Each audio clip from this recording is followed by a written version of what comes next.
One day, who knows? I may edit these where they're real pretty. I doubt it. Yeah, I learned to stay strong. Concrete in the dirt I was raised on. Know how to put in work. Grinding all day, you know it's game on. My skin is thick, yeah, it's tough.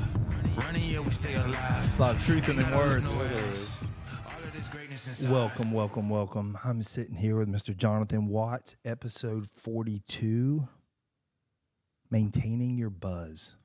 There you go. Thank you. Yeah, I like the title. I like I never write them down before. I do nothing prior. It's sort of fun to sit here, and about 10 minutes before you got here, it hit me. So he happens to be in the blinds business, but way more than that. When you say blinds, it's like, oh, blinds. I'm the blind guy that can see. The blind guy that's good. Blind guy. So it's Bumblebee Blinds, and we will get into that. But obviously, this is all about the grind. So I like to know about the people behind the businesses, and so for me, it's early. Brothers, sisters, did you have any? Yeah, no, I've got two younger brothers. Two young. You the oldest. And then I actually have two adopted, even younger sisters than that. My dad. Okay, how remarried. far into how old were you when they were adopted? Oh, I was in my mid-20s. Okay. I've got two daughters that are the same age as my two adopted sisters. Oh my gosh. Yeah. And mom and dad just had a love for kids. Dad was remarried and Gotcha. and they weren't able to have children, so they adopted two children. Okay. Yeah. You still involved with them at all? Yeah. Okay, because see, my mom didn't do the adopting. It was the late 70s, early 80s. I remember at our condo in Jacksonville, when we first moved to Jacksonville, she would find homeless people. Right. And there was this one couple that lived in our parking lot in front of our condo, and the daughters would go in and mom would bathe them. Right. Now, I don't remember any of that. All I remember was these two wild girls up there screaming. I mean, and mom and dad would sleep in the car, and they would sleep up there with my mother. And yeah, it was about a year. My mom actually still knows where they are to this day. Yeah. I really don't know what happened. It was one of the, that youth, and you just sort of, I don't really know what happened. I know it was really weird, and I know they got a lot more attention than me and my brother. And that's all I remembered. Yeah. So that for somebody to take adopted is you have to really have a love. Oh, absolutely. Because there's no doubt about it. Yeah, I mean, there's struggles that come with that. I mean, you're not being adopted because everything has fallen in line in their lives. So kudos to all those that do adoptions. My sister does foster care, and I have seen the struggles that she went through. Yeah. Where the mother was still involved with the kids, what you could give them, but yet wasn't dealing with the repercussions at school when my sister was having to go up there because the kid was literally punching him another kid in the face because he couldn't take his medicines because the mom's religion didn't allow her, but she couldn't raise her own kids. This is so that's foster care. So when somebody adopts, I'm very grateful. Yeah, I've got a friend of mine that adopted. The adoptee is 18 years old now. They got a younger brother, and they were talking about we tried to take the younger brother, and it just didn't work. We couldn't make it work because of something similar to that. Yeah, I mean they have. I'm already wounded, and I grew up with a mom and a dad. Right. You take a mom and a dad out of a situation with a knucklehead like me, and I mean you've got those kids. Yeah. And so I mean that's part of my story as well. You ask, am I still involved? Right. Yep. I moved out when I was 17. Me too. I was by choice, but by choice. Okay. Well, mom and dad and son, yeah. It was you did this, and we told you not to do that, and you're gonna go here, and I'm like, no, I'm not. I'm gonna go do my own thing. So I'm in Jacks. No, in Tallahassee. I'm born and raised just south of Tallahassee. All right. And so you moved out at 17. Instead of them kicking me out, I moved out, and it was summer between junior senior year. Yeah. And I went and rode my buddy's couch for a couple of months, and then I got my own apartment as a senior in high school. Got a job and everything. I already had a job. I bought everything. Do you miss sports? Did you miss the sports side of high school? Oh yeah, I did. Because I had a friend that did exactly what you're doing, and that is one thing I'm so grateful my dad did. Right. He did not want me having a job. Now I helped him in his businesses, and I grinded and kept the yard and all the I felt like a full-time job. Sure. But he always wanted me playing sports, of some sort or being involved, And I saw another friend of mine that about 9th, 10th grade started taking on more responsibilities, and I realized how privileged I was. Sure. So do you ever regret it? I mean, Oh, I mean, I have zero regrets. Yeah. I mean, it made me into who I am today. Yeah. You know, and actually, you know, didn't have a relationship with my parents for many, many years. Mom was a little strange. Yep. Yeah. And then, who broke the ice? Mama? I don't remember. It's usually Mama. Mine was Mama. No, it would have been my dad. Okay. And I just remember going to lunch with Dad. We were like, I was like 23, 24. Yeah. I had a 1-year-old child. And, wow. You know. And he hadn't even seen him. He hadn't been around him much. Yeah, they've been around him a little bit, but like once a year or something like that, you know? Yeah. But, there's a tenderness as our dads get older. Yeah. Well, Dad still works. He's 71-ish. Yeah, that's gonna probably be me. And he's you know, still works every day. Yeah. Well, he's got 2 older teenage daughters he's got to pay for. That's what I'm saying. That'll probably still be me. But you know, the appreciation for him and what he did and how he taught and his work ethic came later. Yeah. And I don't know that I know I've told him. Yeah. But I don't know that. That's why this thing's so good. Yeah. It is. Maybe he'll watch it. I don't know. Who cares? But then, you know, the quote unquote evil stepmom who's not so evil. Yeah. Right? Yeah. When you turn 40 and you're like, no, she wasn't that bad. Perception is reality, though. When you're a young person, perception is 100. It's not factual. It may not be factual. No, it's not factual, but it's 100. And unless you're willing, and this is where I believe even step parents, and I'm not getting onto her, but for me, if you don't go where a kid perceives reality is and then walk out with them, you're never going to get them. You push on that door all day on their perception, they're not giving. You know, she was a young 30-something-year-old woman stepping into 15, 16, 17-year-old boys. With attitude. Loving mama. That really hadn't been, you know, no major confinements as far as discipline goes. Right. We were hellions. Right. I mean, straight up. Right. And it's just the way it was. Was it a whole crew y'all that ran, or just the brothers? No, there was a crew. Yeah, me too. There was a crew. Yeah, we had. I mean, we were only. You know, my middle brother's only 18 months younger than me, and then Justin, he's 3 more years younger than that. But yeah, we were hellions, and we had a bunch of friends. Yeah, 17, I moved off of Phillips Highway, Sun Tree Mobile Homes. And my trailer is literally still there to this day. I don't know how, because there was 6 of us living in a single wide. And but it did teach me a lot. Yeah. I mean, I made a lot of mistakes. Sure. You know, drinking, partying. Woo, no confinement, son. I turned it up. Right. And then I realized that I only had bread and mustard for the last 4 days of.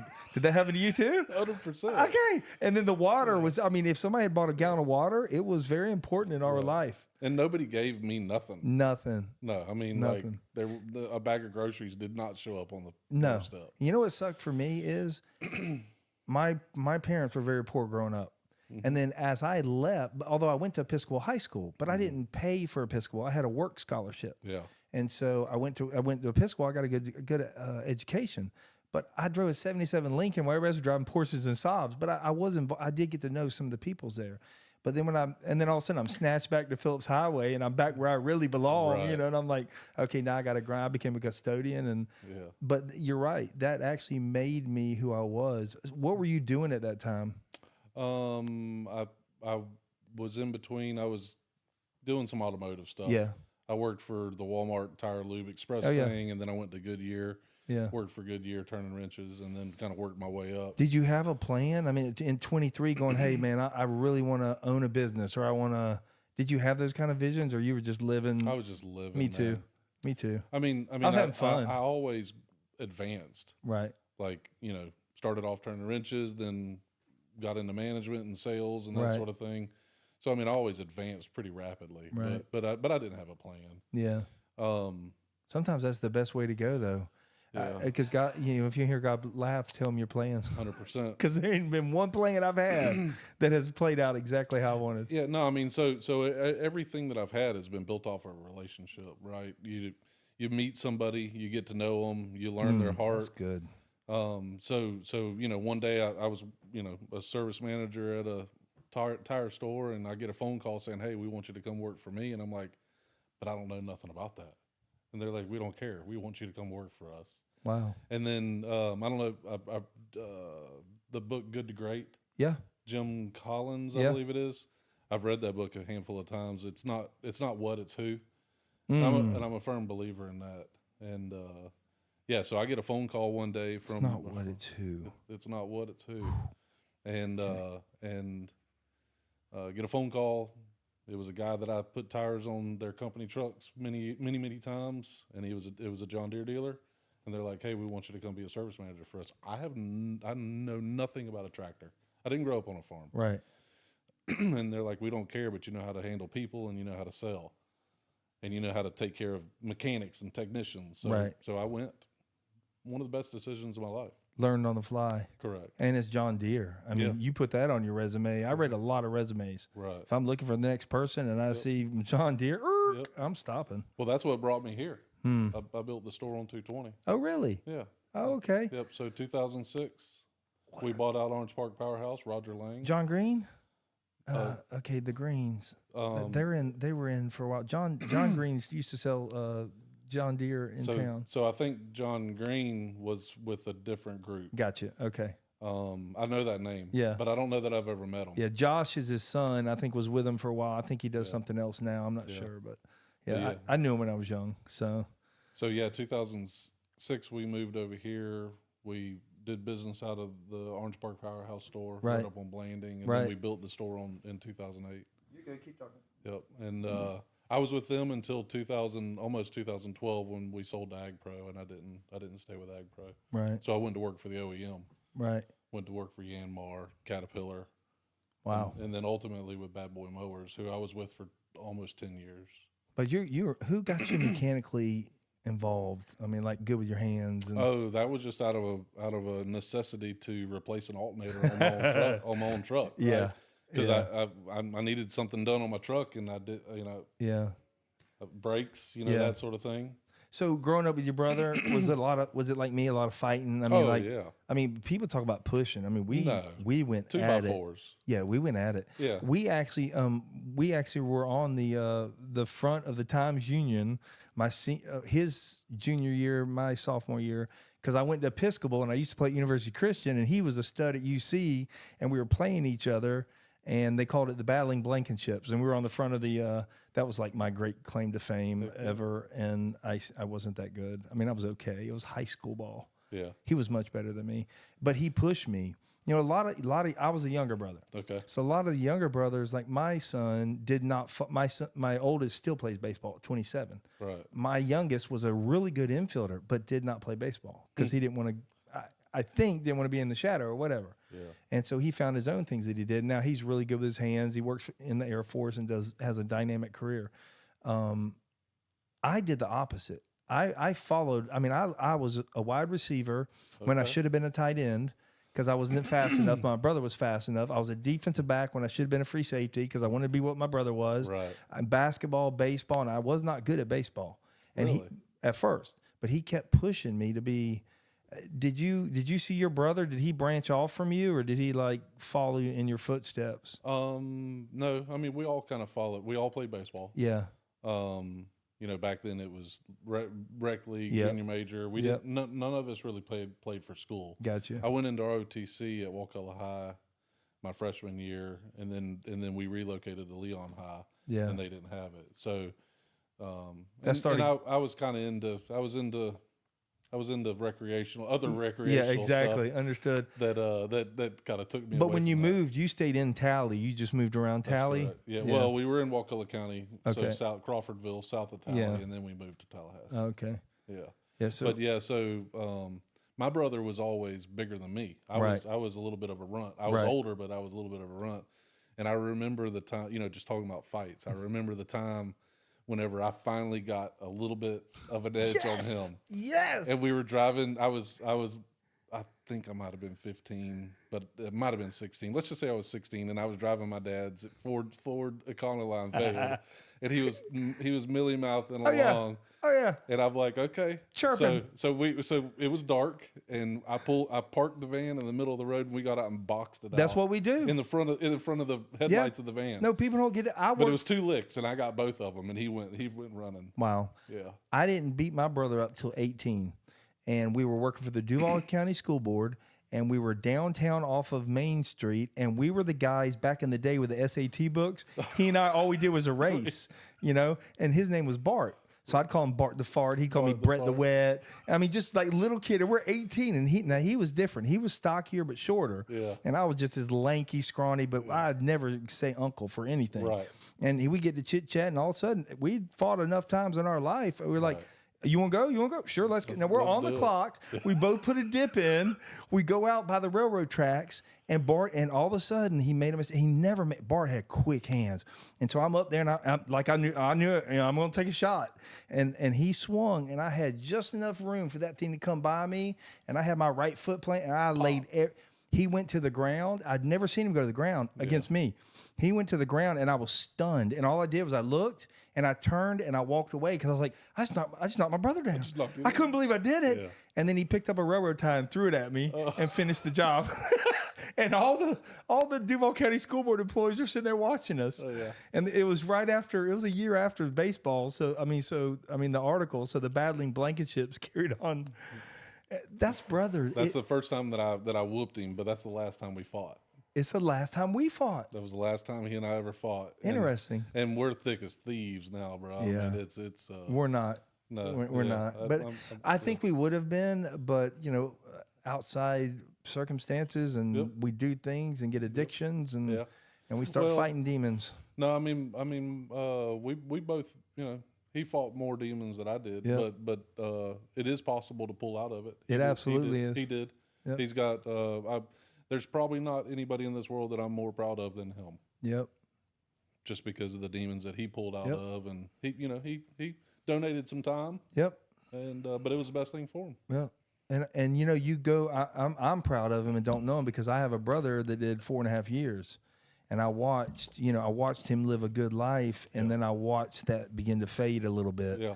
And so there's a choice in there. Yeah. And he was sitting in this building one day when I first bought this building. I was trying to help him, and I was trying to keep. We've all done it. I got him, and I remember him throwing his phone one day, and he says, "I don't know how to live out here." This was 20 years after the fact, and I'm looking at him going, "But we either choose to be institutionalized by our own accord in any respect, whether it be jail, sexual addictions, drug addictions, alcohol addictions, workaholic. Correct. You can leave your family behind. I did like that. Yeah. 300 days a week traveling. Hey, man, grow. And all of a sudden you look up and your kids are gone. Yeah. I've seen it with friends of mine. I traveled a lot with bad boy mowers. There's no doubt about it. And there's sacrifices there. Yeah. That's my phone that's going off. You turned yours on silent. Okay, sorry about that. But yeah, no. So he, when he first, got out, he was living with me, and he kind of did some stupid stuff, and then he corrected action. He's got a beautiful family, wonderful wife. Isn't that? I mean, to know he has a great business. He's a landscaper. He's got several crews. He does a good job. He's clean as a whistle. Yep. Yeah. No. You pay your dues and you move on. Correct. You learn. You got to learn. You have to learn from it. Yeah. Or you still. And also, but for the grace of God, correct, I'd be sitting right beside him. No, right beside him. Had I during my alcoholic times driving, had I T-boned your wife one day, I think about it now. Then it was like, wait, I got everybody home. What are you talking about? Yeah. And today I think about, and I have a friend due to me being sober and in that world that did 14 years for manslaughter. And I there are days that I just go, thank you, God.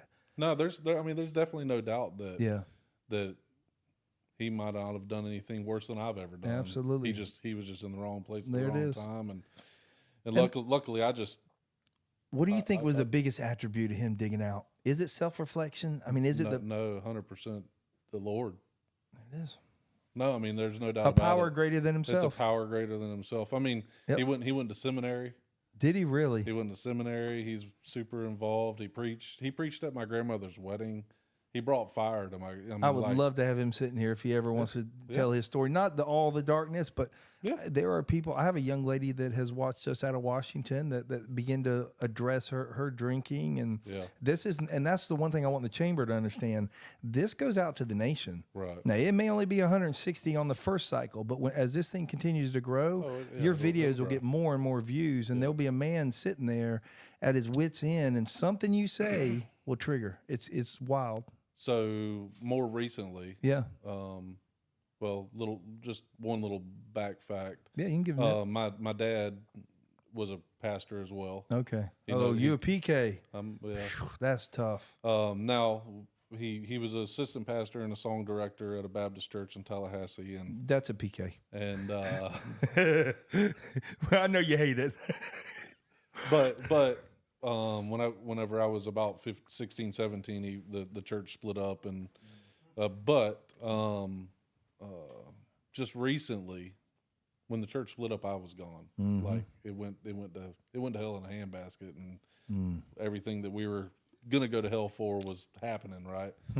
So The adults weren't acting real godly. Yeah. There's some stuff going on. Yeah, I know. I went through it too. It's sort of And, weird what you're saying. So fast forward, I'm living morally, right? Right. But I'm not godly Right. anywhere near godly.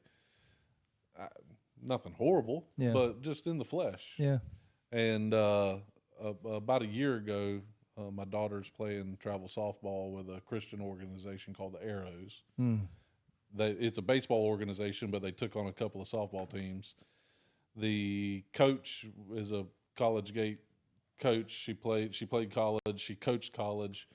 And What's her name, if you don't mind? Tony Willis. Okay, awesome. I'd love to give a shout out. All right, go ahead. And no, I've called Tony personally and thanked her for being like in my life. But she's also a youth minister at a church. Oh, really? And She's a busy woman. Yeah. And my daughter goes through she gets saved and baptized without me even being involved. And I'm like, mind blown, boom. Yep. And it's like, okay. And then a couple of weeks later, another daughter says, hey, I have 3 daughters. Well, I already told her. My middle daughter's like, Dad, can we go to church? Yeah, absolutely. So we go to 1122. Yep. And that dude, Joby's just preaching right at me, dude. Yep. I mean, he's preaching 2 Timothy, men become men, stand firm. And it's like, it's been probably one of the best things. When he said, hey, God gave you testicles for a reason. We don't check them at the door. We don't. Oh, that's what he said. We don't check our testicles at the door. You don't have to be soft. No, we're saved, not soft. We're saved, not soft. Correct. But where I was heading with that, and there's probably a lot to unpack there. But what I was wanting to kind of go into the direction you are, the way that mega church takes bite-sized pieces and allows us to have a smaller community is through the disciple groups. Mm-hmm. And there's so many disciple groups that allows that church to be really dissected into what we call mat carriers. It's 15, 20 men that get together, or couples, or women that get together and share the dark side of what needs to be shared. Maybe not with the group of 20, but there's 2 or 3 in there that knows, hey, I struggle with this. Right. And if you see me slipping, be man enough to bring it to me and say, hey, or a friend enough to me and say, hey, I see you slipping. My mentor used to always tell me, I care more about you than I do your feelings. Correct. And we leave that room and none of us are going to talk about nothing specifically about that's crucial to a man. You will never hear me say so-and-so says this. Now, there's a man in there that's struggling with something. Yep. And I guarantee you we're all struggling with it. But that's how I want people to, because I've had several people say, I can't go to that mega church. Well, it's getting plugged into those they call them D groups, but I'd rather say disciple groups. Right. Getting plugged into those disciple groups to form relationships with people. Which is hard for a man. Oh, it's difficult. But we can't do it alone. No. I mean, I've tried. You can't do it alone. Yeah. Yeah. Nathan Dowd texts me a lot. Yeah. I really like old Nathan. What's the word he'll ask me all the time? He goes, are you being something today? Oh, so, really? I've got it on my phone, but prudent. Basically, are you being spiritually prudent today? Yeah. He just asked a question. Yeah. Hey, or he'll send me a verse or he'll send me like Psalm 27, read it out loud. Yeah. That's all he says. Yeah. There's no need in sugarcoating it with us. No. I mean, just be blunt about it. Yeah. I mean, because I was blunt in everything else I did. Right. You know. So you move out of 17. You start working for these larger corporations. How old are you when you start looking towards, maybe I get into a business on my own? Was it a relationship? I thought about it for a long time. But Market studies, or you just let the head swear? no. Okay. I mean, I'm running other people's business. I mean, at one point I was in charge of $90 million a year business a year. Right? I mean, so I'm running other people's business, and my dad's a small business owner. He owns a business in Tallahassee. So, and both of my brothers either do or have owned their own businesses. Right. And I was comfortable. Yeah. I was doing well, and I was comfortable. But then 2019, I get into a really bad car wreck right here on Blaney Boulevard. I go through a really nasty divorce. I'm not able to travel as much as what I was. I've got 3 teenage daughters at home almost 100% of the time, so I can't travel. So it's and boom, COVID teaches us that we can that phone and computer, we can get a lot done without traveling. Yeah. So that freed up some time to be able to focus on other things. And so you start looking for something to open a business with. I mean, did you already know what niche you were? I was thinking it was going to be real estate. So I got my real estate license, and I peddled some real estate. Right. I've done okay. There's a lot of agents out there the last 3 or 4 years that have done 0 transactions, and I've never done 0 in a year. Yeah. So working full time dad. Yep. Peddling some real estate, doing 3 or 4 transactions a year. So then it's like, okay, I need to get rid of this W-2. So it's like, what can I do? Something that complements real estate. So I started researching home services businesses, pool company, HVAC, insulation companies, handyman roofing. services. Yeah, right. I mean, correct. It's inundated. It's endless. Yeah. And then I met a woman named Anne Marie Weaver. She's a franchise consultant, because what I have is a franchise. I try to make it a boutique-ish feel, right? I mean, it's the franchise isn't me. I am the franchise. Yeah. Is the way I take it. And Anne Marie brings these. Here's a few concepts. I want to invest this. I don't want a lot of employees. Here's where I'm at. And she brings like 8 concepts to me, and I just started weaving through them. It took me about 6 months, but then once I met the people with the Bumblebee group, it really, because it's Bumblebee Blinds, right? yeah. It's there's a larger name called Horsepower Brands, and Horsepower Brands has 9 other home service business concepts that they manage, and so they take a lot of the cold calling out of the equation.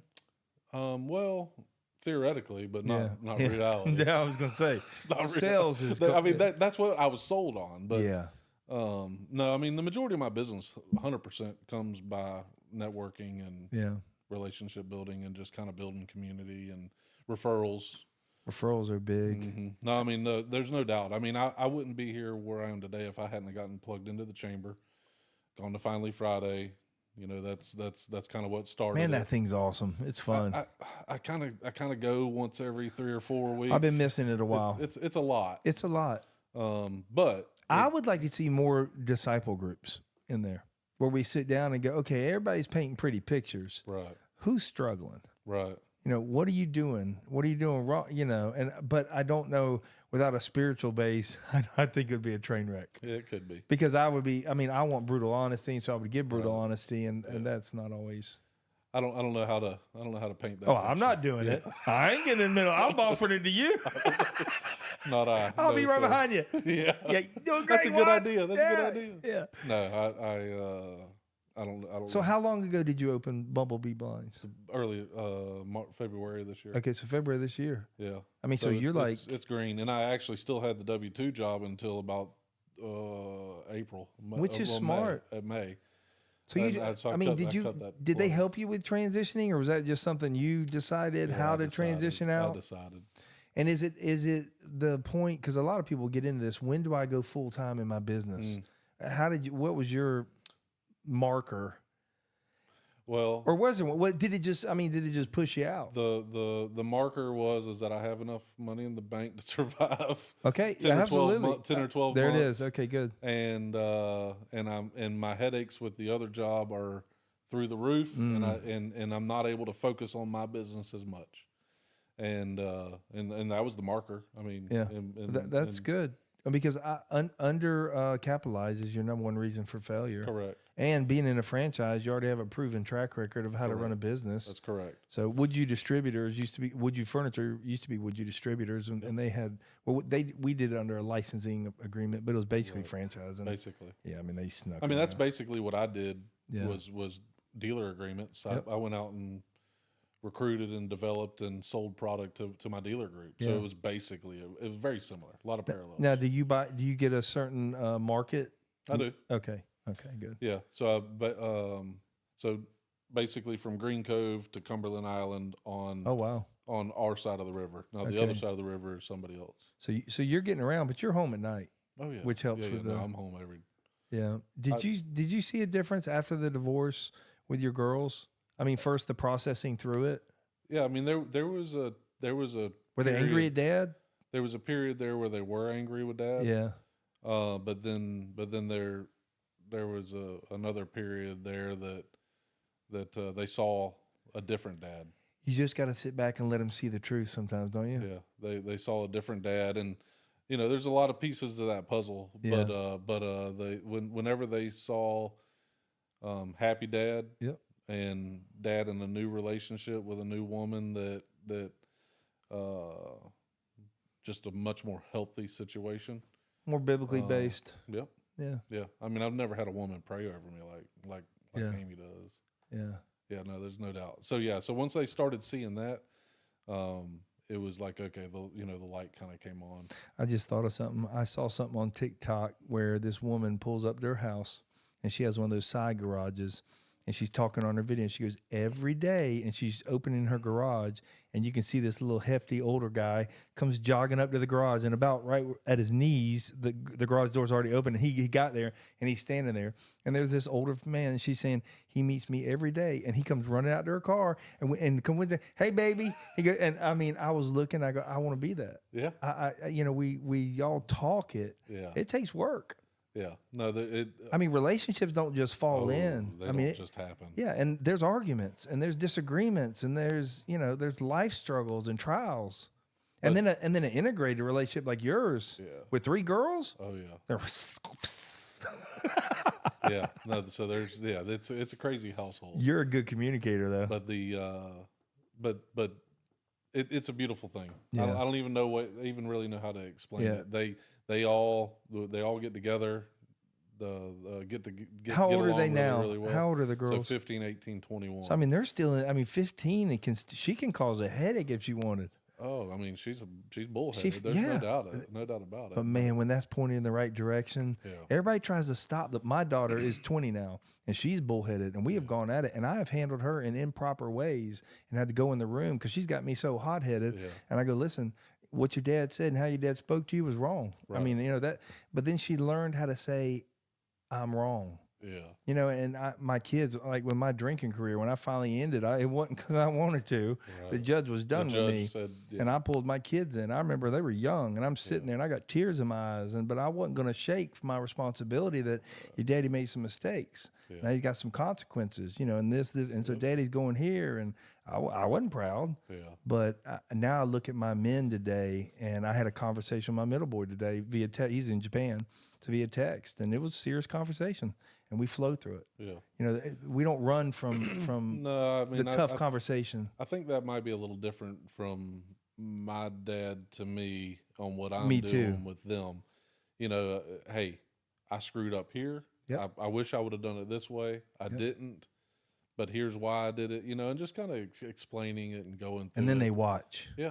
You can talk all day. Correct. But if you don't make change. That's right. And that's, I think, like with me, I remember as I got sober, and mine wasn't a wake up need. I was just a binge. You went out, you may even get a little buzz. I'd stay there and keep drinking and then think, oh, let me get my car. And this has been well over a decade. But I remember when I sat with my son, my oldest, I didn't tell him what I was going to do. He saw more than anybody. Mm-hmm. And I just set my white chip up there. Yeah. I set my 30-day chip up there. It was I didn't come up with this. It was told. It was told me. I was told what to do. Yeah. I had black eyes for 6 months because my head hit the steering wheel. Wow. I mean, God knew I'd jump right in my retail store and make some money and get an attorney and Wayne. It was time. It was time to. It was a moment of reckoning. Yeah. I remember waking up in jail. and going, I've never told this on here. This is what this brings. This kind of stuff. I remember waking up in jungle, man, this ain't me. There was a guy detoxing from pills down there. And and that's a totally different situation. Yeah. And I was like, this ain't me. Yeah. And I remember that still small voice going, yep, this is who you are. And I was like, who's that? And it was an eye-opening moment when I sat in front of Judge Collins, who is now retired now, thank God. So he goes to RCC, by the way. Oh, wow. I'm going to sit with him one day when my underarms quit sweating. It's been over a decade. That man changed my life. And the miracles that happened in that courtroom, my attorney and the prosecutor could not explain to Judge Collins what they'd come up with after 2 years. And because my sponsor just kept telling me, just keep doing the next right thing. I'm like, you don't understand my business. But he goes, Brett, you were losing it all anyway. Just keep doing the next right. Get a job, work anywhere. Everything was casual. And so I just kept doing. And it was 2 years they were trying to explain. And I was really tall. My attorney was really short. And he goes, guys, y'all get to the back. He was a fiery fella. He says, y'all get to the back. And when you can figure out how to explain to me what y'all have come up with, get back up here. And so I go to leave with my attorney and the prosecutor to go to the back. And he's like, Mr. Blankenship. I was like, oh, gosh. And I turned around. He says, I just want to let you know. He says, whatever's going on right here doesn't happen. Yep. And I get goosebumps. I'll never forget that moment. I was just looking a year and a day in prison. Whenever a judge gets pissed and you know that he's pissed in front of you, that like, okay, yes, sir. I didn't know he was a spiritual man. And what he was saying at that moment is there's a miracle happening right here and you don't even know it. Wow. And I had yet hit my miracle moments. Yeah. God was just saving me. He was doing for me what I couldn't do for myself. I got you. And it was a journey. But that next right thing, man, it's a motor to it. Your brother, it's that action. When we get heading in the wrong direction, it's hard to pull them reins. You get me heading in the right direction, it's hard to pull the reins. It's hard to pull the reins. I'm addicted to Christ. Amen. That's my addiction today. I'm addicted to the next right thing. I mean, it is a drug of mine. I search for that wounded person. Yeah. So I'm green in this, right? Even though I'm a PK, Yeah. I went to Awana. I did all the things, right? But I'm green. Mm-hmm. And I share. You mean in the real spiritual movement? Yeah, Yeah. Understood. And so I'm doing all the things that I think to get addicted to, and I think I'm there, right? Yeah. But there's still questions, right? And Joby preached on this not long ago. It's okay to, I don't understand, I believe, but I don't understand, right? He can handle doubt. Right. And just being in that position, it's like, okay, what's about to railroad me? Yeah. So I joined the men's group, right? The men's disciple group. I joined the safety and security team. They call it Nehemiah at the church, which that's another, basically a disciple group. That's a group of men and a couple of women in there that like they're all there to protect this church, right? And by the way, 1122 is not the church to come to. Not the church to come to. No, it's not the church. No, I know a lot of Nehemiah guys in there, so we go there as well. Okay, so, good. Yeah. Okay, so 1122 is not the church to come after. And let me say this, and I am not a church defender in any which way, shape, or form. But the extensive background you go through to even work. I heard something the other day on this internet and all those stupid threads. I didn't fight online because they ain't gonna work, but I am gonna say it here. You can't get near anybody without going through an extensive. And I think they would have questions for me if they ran my background. And I don't have a huge bad background. Yeah. But I like that. Yeah. No, I mean, when my kids were going there, I had to go through the process. Yeah, I was very comfortable. Yeah. I like that. So anyway, just that whole Nehemiah group. So I've been serving with them now about a month and a half, and went through the shadow process, and I was there. I was there Sunday night, and well, I mean, you're committed to letting other men in your life.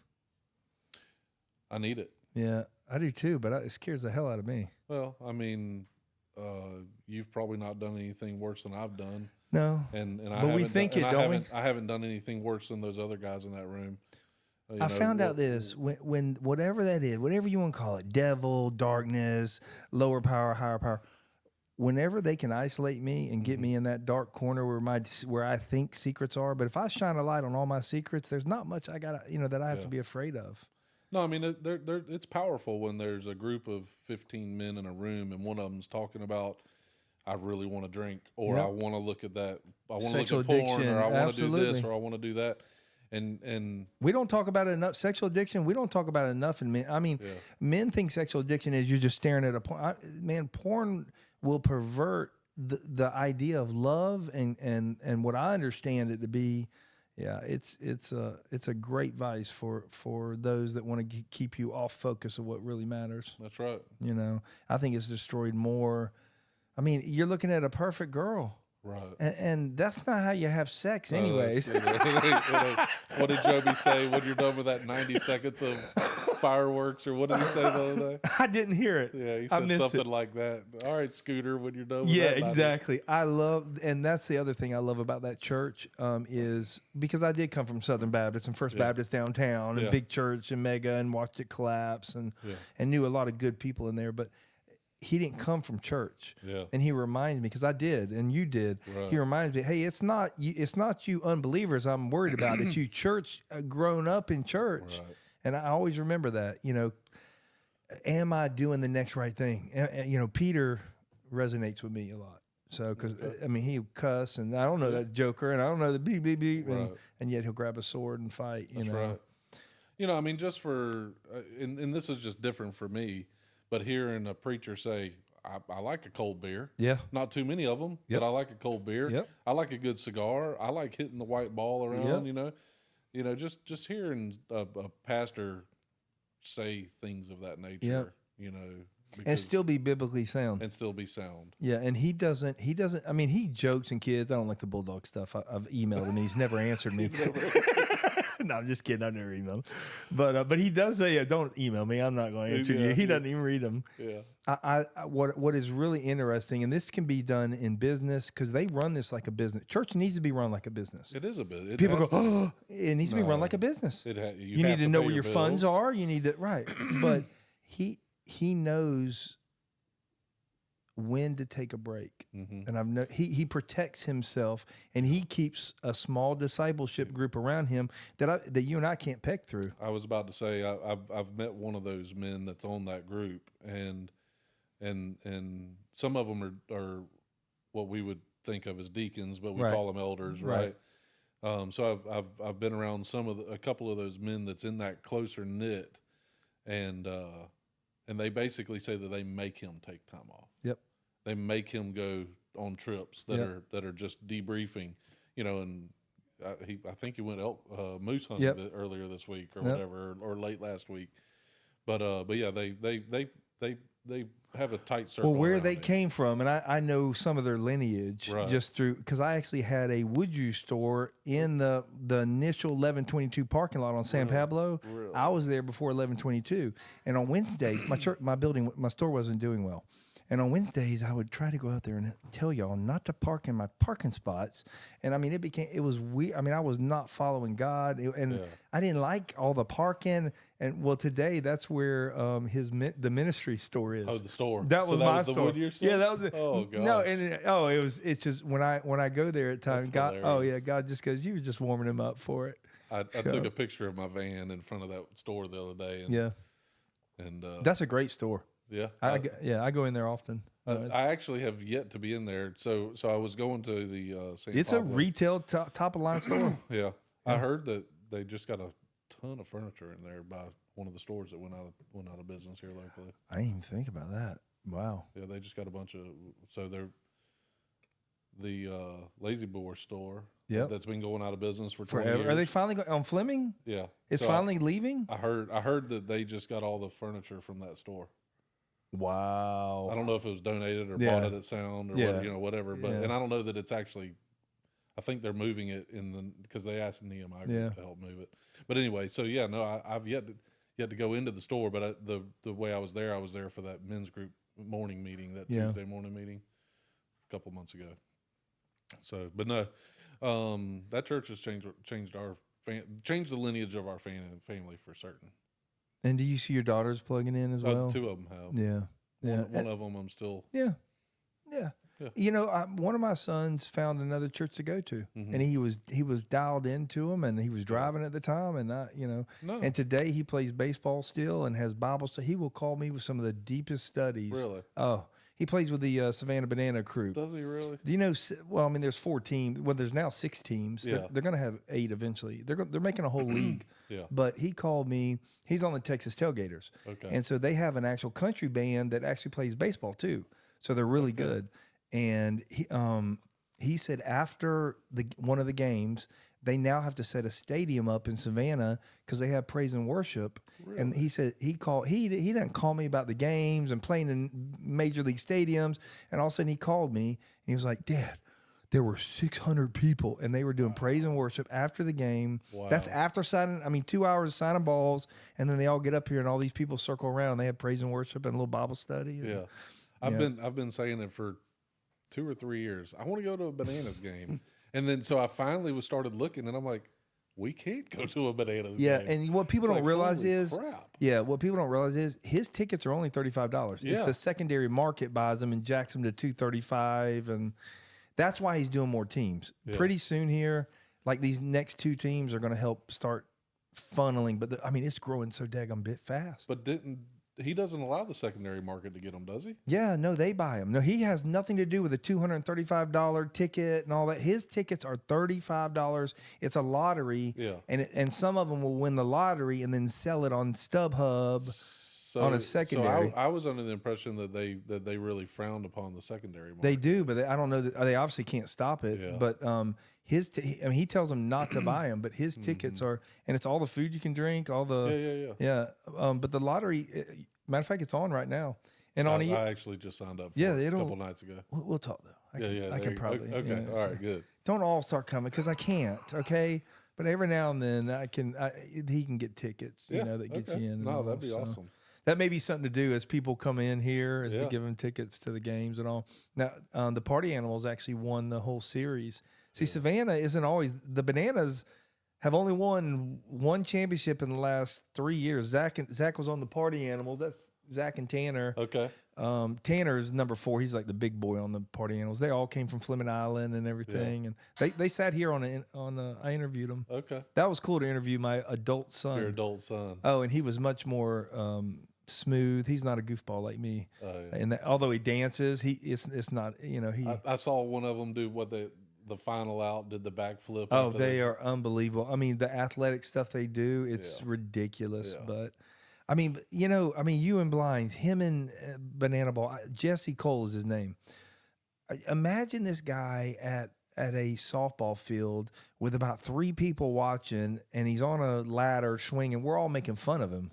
Yeah. And now he sits on Good Morning America, and everybody go, wow. Wearing his yellow tux. But he had to buy 40 of those hats to get them. He has he has like 50 yellow. All he wears is yellow. Yeah. And I've yet to find out why. We're not friends. That's a big organization. Yeah, I know him. I got some pictures with him, but he knows my son plays for them. But Zach knows him. They hang out a little bit. But he's running you're talking about 6 teams. So you're talking about 3 18-wheelers per team. Wow. 3 to 4 18-wheelers per game. And what are they hauling? Oh, all the stuff that they use. Now they have a Hawaiian team that dances with Hawaiian guys, and they've got they got another team coming. I can't say the name, but it's to pay tribute to the African American teams, and they're very careful with the teams. And like the Texas Tailgaters are, because Texas, they're blowing up. Yeah. And so the Party Animals won this year. But now are they out of Texas? Well, not really. No, he made a good business decision. He was about to put everybody in their own towns. But he realized he couldn't maintain the culture. Yeah. The way you've kept your business clean and tight and streamlined. Yeah. You can protect your culture and the franchisors, brand. And I think he saw that, so he kept all the boys and all the men in Savannah. So they are there. Yeah, and they just all travel out of Savannah. They just all go different directions. Yeah. They fly, and then sometimes they do buses, but most of the time they're flying. There. I don't know how they do it all, but I've been in the back watching the 18-wheelers. They travel with 200 people. Wow. Per game. And they're playing a pretty rigorous schedule. Oh, yeah. Right? No, they do 60 to 80 games a year. Yeah. You're talking about the one kid that started the backflips, he broke his leg one time doing the back. These guys. Now, my son's a pitcher. Okay. So they pitchers aren't as crazy about banana ball because the seams are a little thin. I mean, it's a hitter's game. Yeah.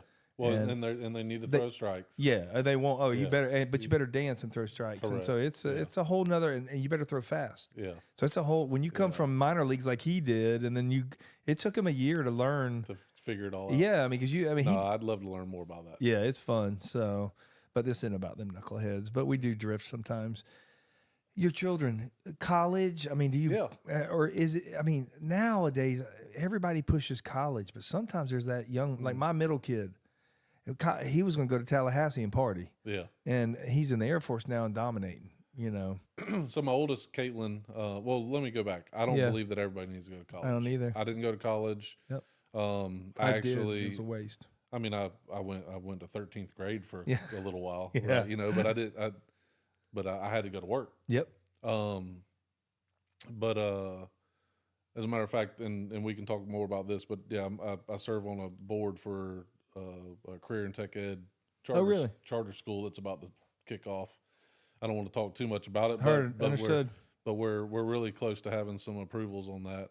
So the career in tech ed is a passion of mine, and I'm on that board for the entrepreneur side of the business. I'm not an educator, right? But my oldest daughter, she went to Fortis right here, got her med tech degree or cert, and then kind of got into that field and absolutely hated it. Yeah. So I mean, she got her certificate. She could lean on it if she needed to. She actually works now for Safe Animal Shelter down here. Oh, really? Do you know Sage? Yep. Yep. So she works for Sage. I love Sage. She's a godsend to Caitlin, helping her, you know, break some barriers and get to where she needs to be. So she's working for her full time. It's really finding what you love. Yeah, the money will come. The money will come. Yeah. My middle daughter, Kinsey, she's a dancer, and she's at FSCJ mainly for dance, but a little bit on business. So she's been blessed, been able to get a scholarship. I love dance. School. This freaking chicken. It's a chicken. What Damn chickens. Yeah. So we actually went to our first performance for FSCJ this past weekend, and I didn't know what to expect. Like I've been to 100 recitals, right? But this wasn't a recital. This was more of a show, right? And I loved it. Is it okay? So I was a dance dad. Okay. And I went from baseball and football and all this, and all of a sudden I became a dance dad, and I had more fun as a dance dad. Is she like interpretive dance and all that? So I mean, she does the ballet, the jazz, the contemporary. I love contemporary. That's where she mainly. Have you ever cried watching her dance? I have too. I've sitting here. That's so beautiful. Yeah, I absolutely have. And now I watch it a bunch more. Yeah, her senior dance. Yeah, I mean it was. Yeah, when they bring that music to life. Yep. Ed Sheeran has that one song. I don't even know the name of it. I'll do a link on the post. But there's a young lady that dances with Ed Sheeran, and she makes that video. And that's it's that interpretive. Now she's sensuous and all that, but I'm telling you, that's not what it's about. It's her motion and bringing it to life. Well, and being a dance dad, I look to see if the toes are pointed perfectly, and she is like perfection in every, the 45 degree, and I'm like toe touch, Yeah. We would go down to Walt Disney World. Were you loud? We did that. Yeah. So I'm like one of the only dads that really go. A lot of the moms went, and I'm like, I got my dance dad shirt on. I'm up front. I'm hollering like it's a football game. Oh. No, hollering the name out. Absolutely. There's nothing better. And dance has gotten to where you can get college. Yeah. I mean, she gets FSCJ right now. So paid. Yeah. I mean. Yeah, I mean, it's not a high dollar school, but I mean, it's still whatever. My son went. She's getting her business degree and dance, minor in dance. So why not? Listen, $300 a credit hour is $300 a credit hour. Right. I mean, that's right. That stuff adds up. That's right. Do they come to you for the deep advice, or are you still having to come in? Sometimes we interject ourselves. It's probably 50-50. Yeah. And that's good at that age. I would say it's 50. No, that's good. My oldest absolutely comes to me and says, "Dad, here's what's going on, and this and that. This happened at work, or this happened with my friend." Have they had their first heartbreak? One of them. I've dealt with that too. Yeah. Man, I cried with her. Yeah. And I knew he was a dog. Did you know he's a dog? I knew it. But did you keep him close? Yeah. I did. Dad, Yeah. go, son. So, yeah. I was sitting in the washing room one day, and I said, Dylan, come here for a second. She'll kill me if I say this. You don't listen to this anyways. She ain't listening this deep into it. I was like, Dylan, come here. He was a little bit older. He's in the military, from Virginia, and I smelled player. All of a sudden, he's doing her nails and all. And she's a freshman in college, and I'm like, so I'm talking to her, and he comes down, and my boys are around, so I'm feeling good and everything. And I brought him in the room. I said, Dylan, what you got I mean, what do you have in common with my daughter? How is this going to work? You know? And he was just, and I said, oh, this guy. And I tried to talk to her, and I saw I wasn't going to get anywhere, and I was not going to push her away. So I had to let her learn it. And then when she got broke and found out that there was somebody else and this, that, and the other. Yeah. Well, I've been through the injunction process with one of them. Yeah. And then there's another conversation that happened here recently that that my daughter doesn't even know about. But I told another boy that he didn't have what it takes, and that you're not showing me that you're good enough to be with my daughter. Those are my words to him. You need to shape up. Yeah. I mean, this is my daughter. If I don't do that, who else is going to do it? Exactly. So I've already seen him change a little bit. Good. So we'll see. Yeah. I mean, if he's supposed to be here, then he'll cut the mustard. He'll man up and do what he's supposed to be doing. Dude, they don't always make right choices. It's so hard to watch. They're kids. Yeah. But girls, you seem to flow well with it. I even see it on your face. I mean, I guess 3 has made you a pro at it. Whenever we were pregnant with Casey, my mom was like, "Is it a boy or a girl?" You know, and I found out it's a girl, and it's like, you know what? I know what to do. Yeah. I've got all the shit. I've got all the stuff. She was my last. Yeah. So it was from seeing little dinglings running around, right. all of a sudden a whole nother person. Yeah. I remember when I saw the first time I knew the differences. My oldest, I remember I used to push him on his butt, and he would fall as he was crawling. He'd fall and he'd laugh. Yeah. And I remember she was crawling, and I just took my foot, and I just gave her a little nudge, and she busted. She turned around, looked at me like I had just broke her heart, and started crying. And that was my first notice. There's a difference. There is a difference. The way they look at you, the way I love it. Yeah. I didn't cut him a whole lot of slack though. No, I was tough on my daughter. I haven't cut him a whole lot of slack. Because right and right, wrong is wrong. That's right. I taught my sons to respect their bodies. Mm-hmm. So when I went to teach my daughter, I'd already taught my sons. Right. It's not just a female thing. It can be respect too. Don't just be handing your body out and your mind out and your emotions That's right. to anybody. That's right. and in this TikTok social media world, they're dating before they've ever even met. That's right. You don't know. How did you meet this guy? Well, we were on Snapchat. I mean, how did you know him from Snapchat? Are we talking? Are we talking or talking? Exactly. Have you gotten into that? Yeah. Is there a fourth talking? I don't know. There's probably. There's a ring if there's 4 of them. I have no idea. I have sat there with my daughter and go, okay, so you're talking, but does that mean that y'all two get in a car and go on your own? Right. Dad, we're with people. We're talking. Yeah. I'm like, okay, I give up. Yeah. So. Now I would say that the guys that they have in their lives, they come to my house for dinner. Yeah. You know, That's smart. You know, I try to keep them close. Yeah. Just my daughter wanted to go skating here on Blanding, the 12 o'clock and everything. Yeah. So I used to go sit up there with her and her girlfriends at 12 o'clock, and I'd have my iPad, have my earbud in. I'd be watching a movie, but I could see the whole skate rink, and they're cute girls. And they used to skate around, and her girlfriends would come and sit beside me. They didn't have dads that would sit with them. And all of a sudden, they'd be asking me questions. Right. You know, you get to have an influence in the girls that come around, because I know they come into your house just barreling in. Yeah. I love that. There's been situations whenever there's been friends that have been around that have asked. Yep. Or, hey, I'm in this situation. What do I do? Yep. And I've been able to father, I guess, other kids. Because, I mean, if we do have 60% divorce rates, I mean, we've got a lot of families without fathers and a lot of families without mothers. Yeah. Theoretically, that's one of the... Yeah, see, I say without fathers like that, and there you sit with 3. Yeah, that's you know, right. There's dads out there that are fighting. And matter of fact, John Vines, the Vines of First Baptist. I mean, he raised his. He went and played at Liberty. Now he just moved. He's playing football somewhere else right now, but somewhere in Tennessee. Yeah. But No, I mean You single dads are special because I mean, you got especially of female. He had a boy, so to have young ladies that are growing up with you and be a dad.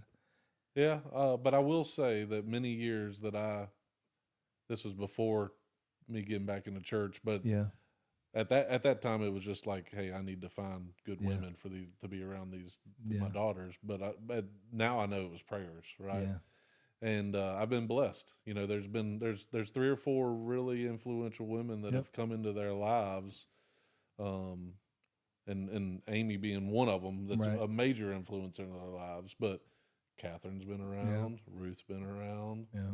Latanya's been around. I mean, there's some pretty influential Because they need women. strong women. Sage. Yes.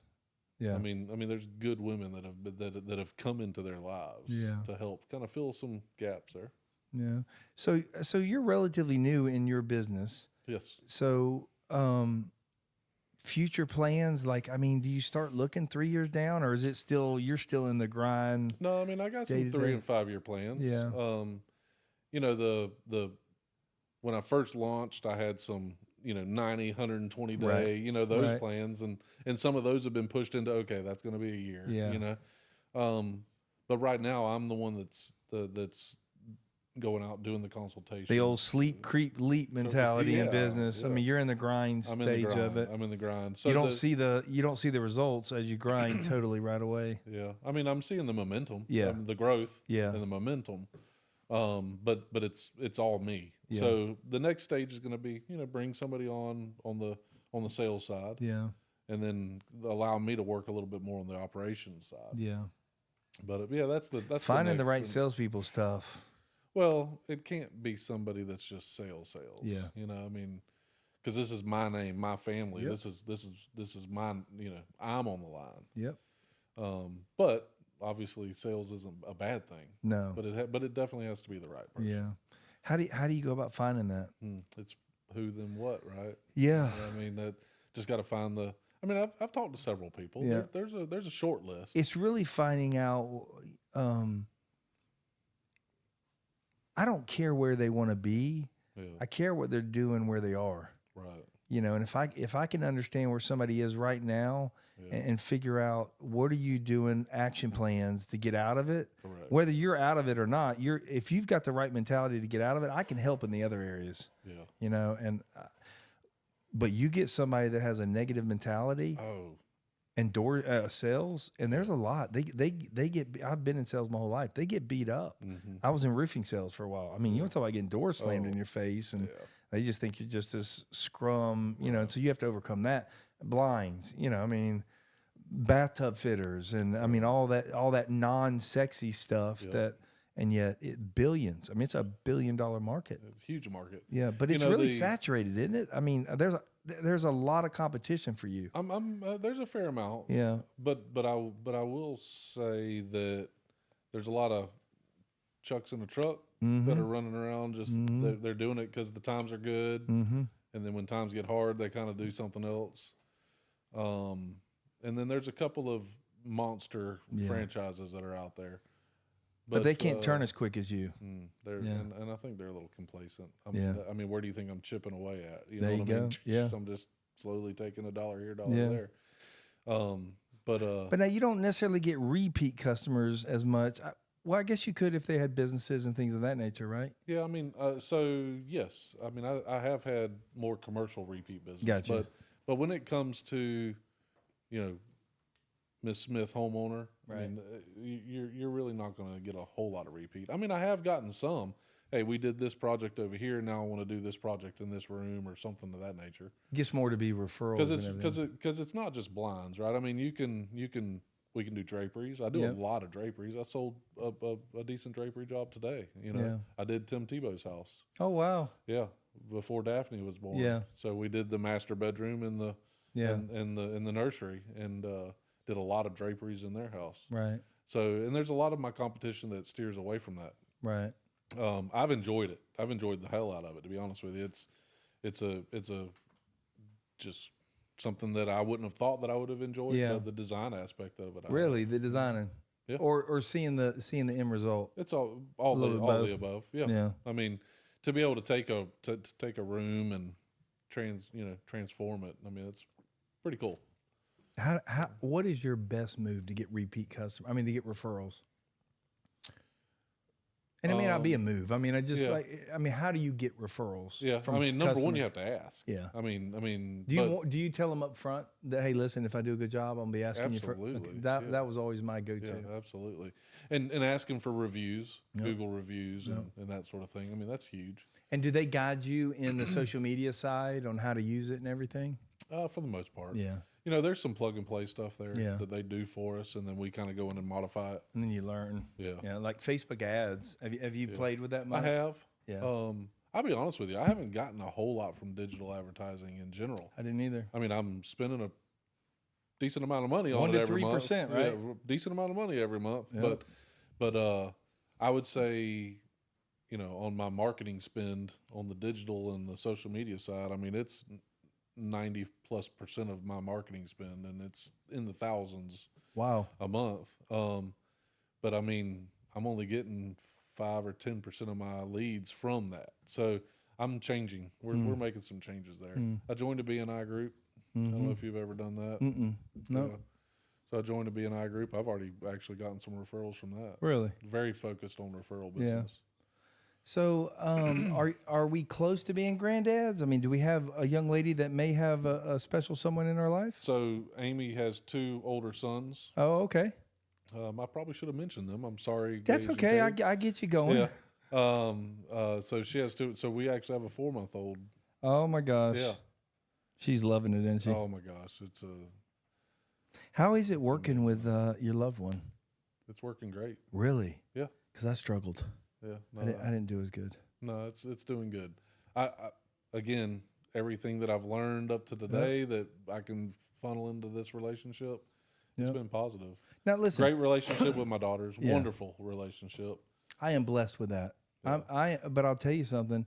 It was as much work for her dealing with me as it was me dealing with her. She put in godly work with me.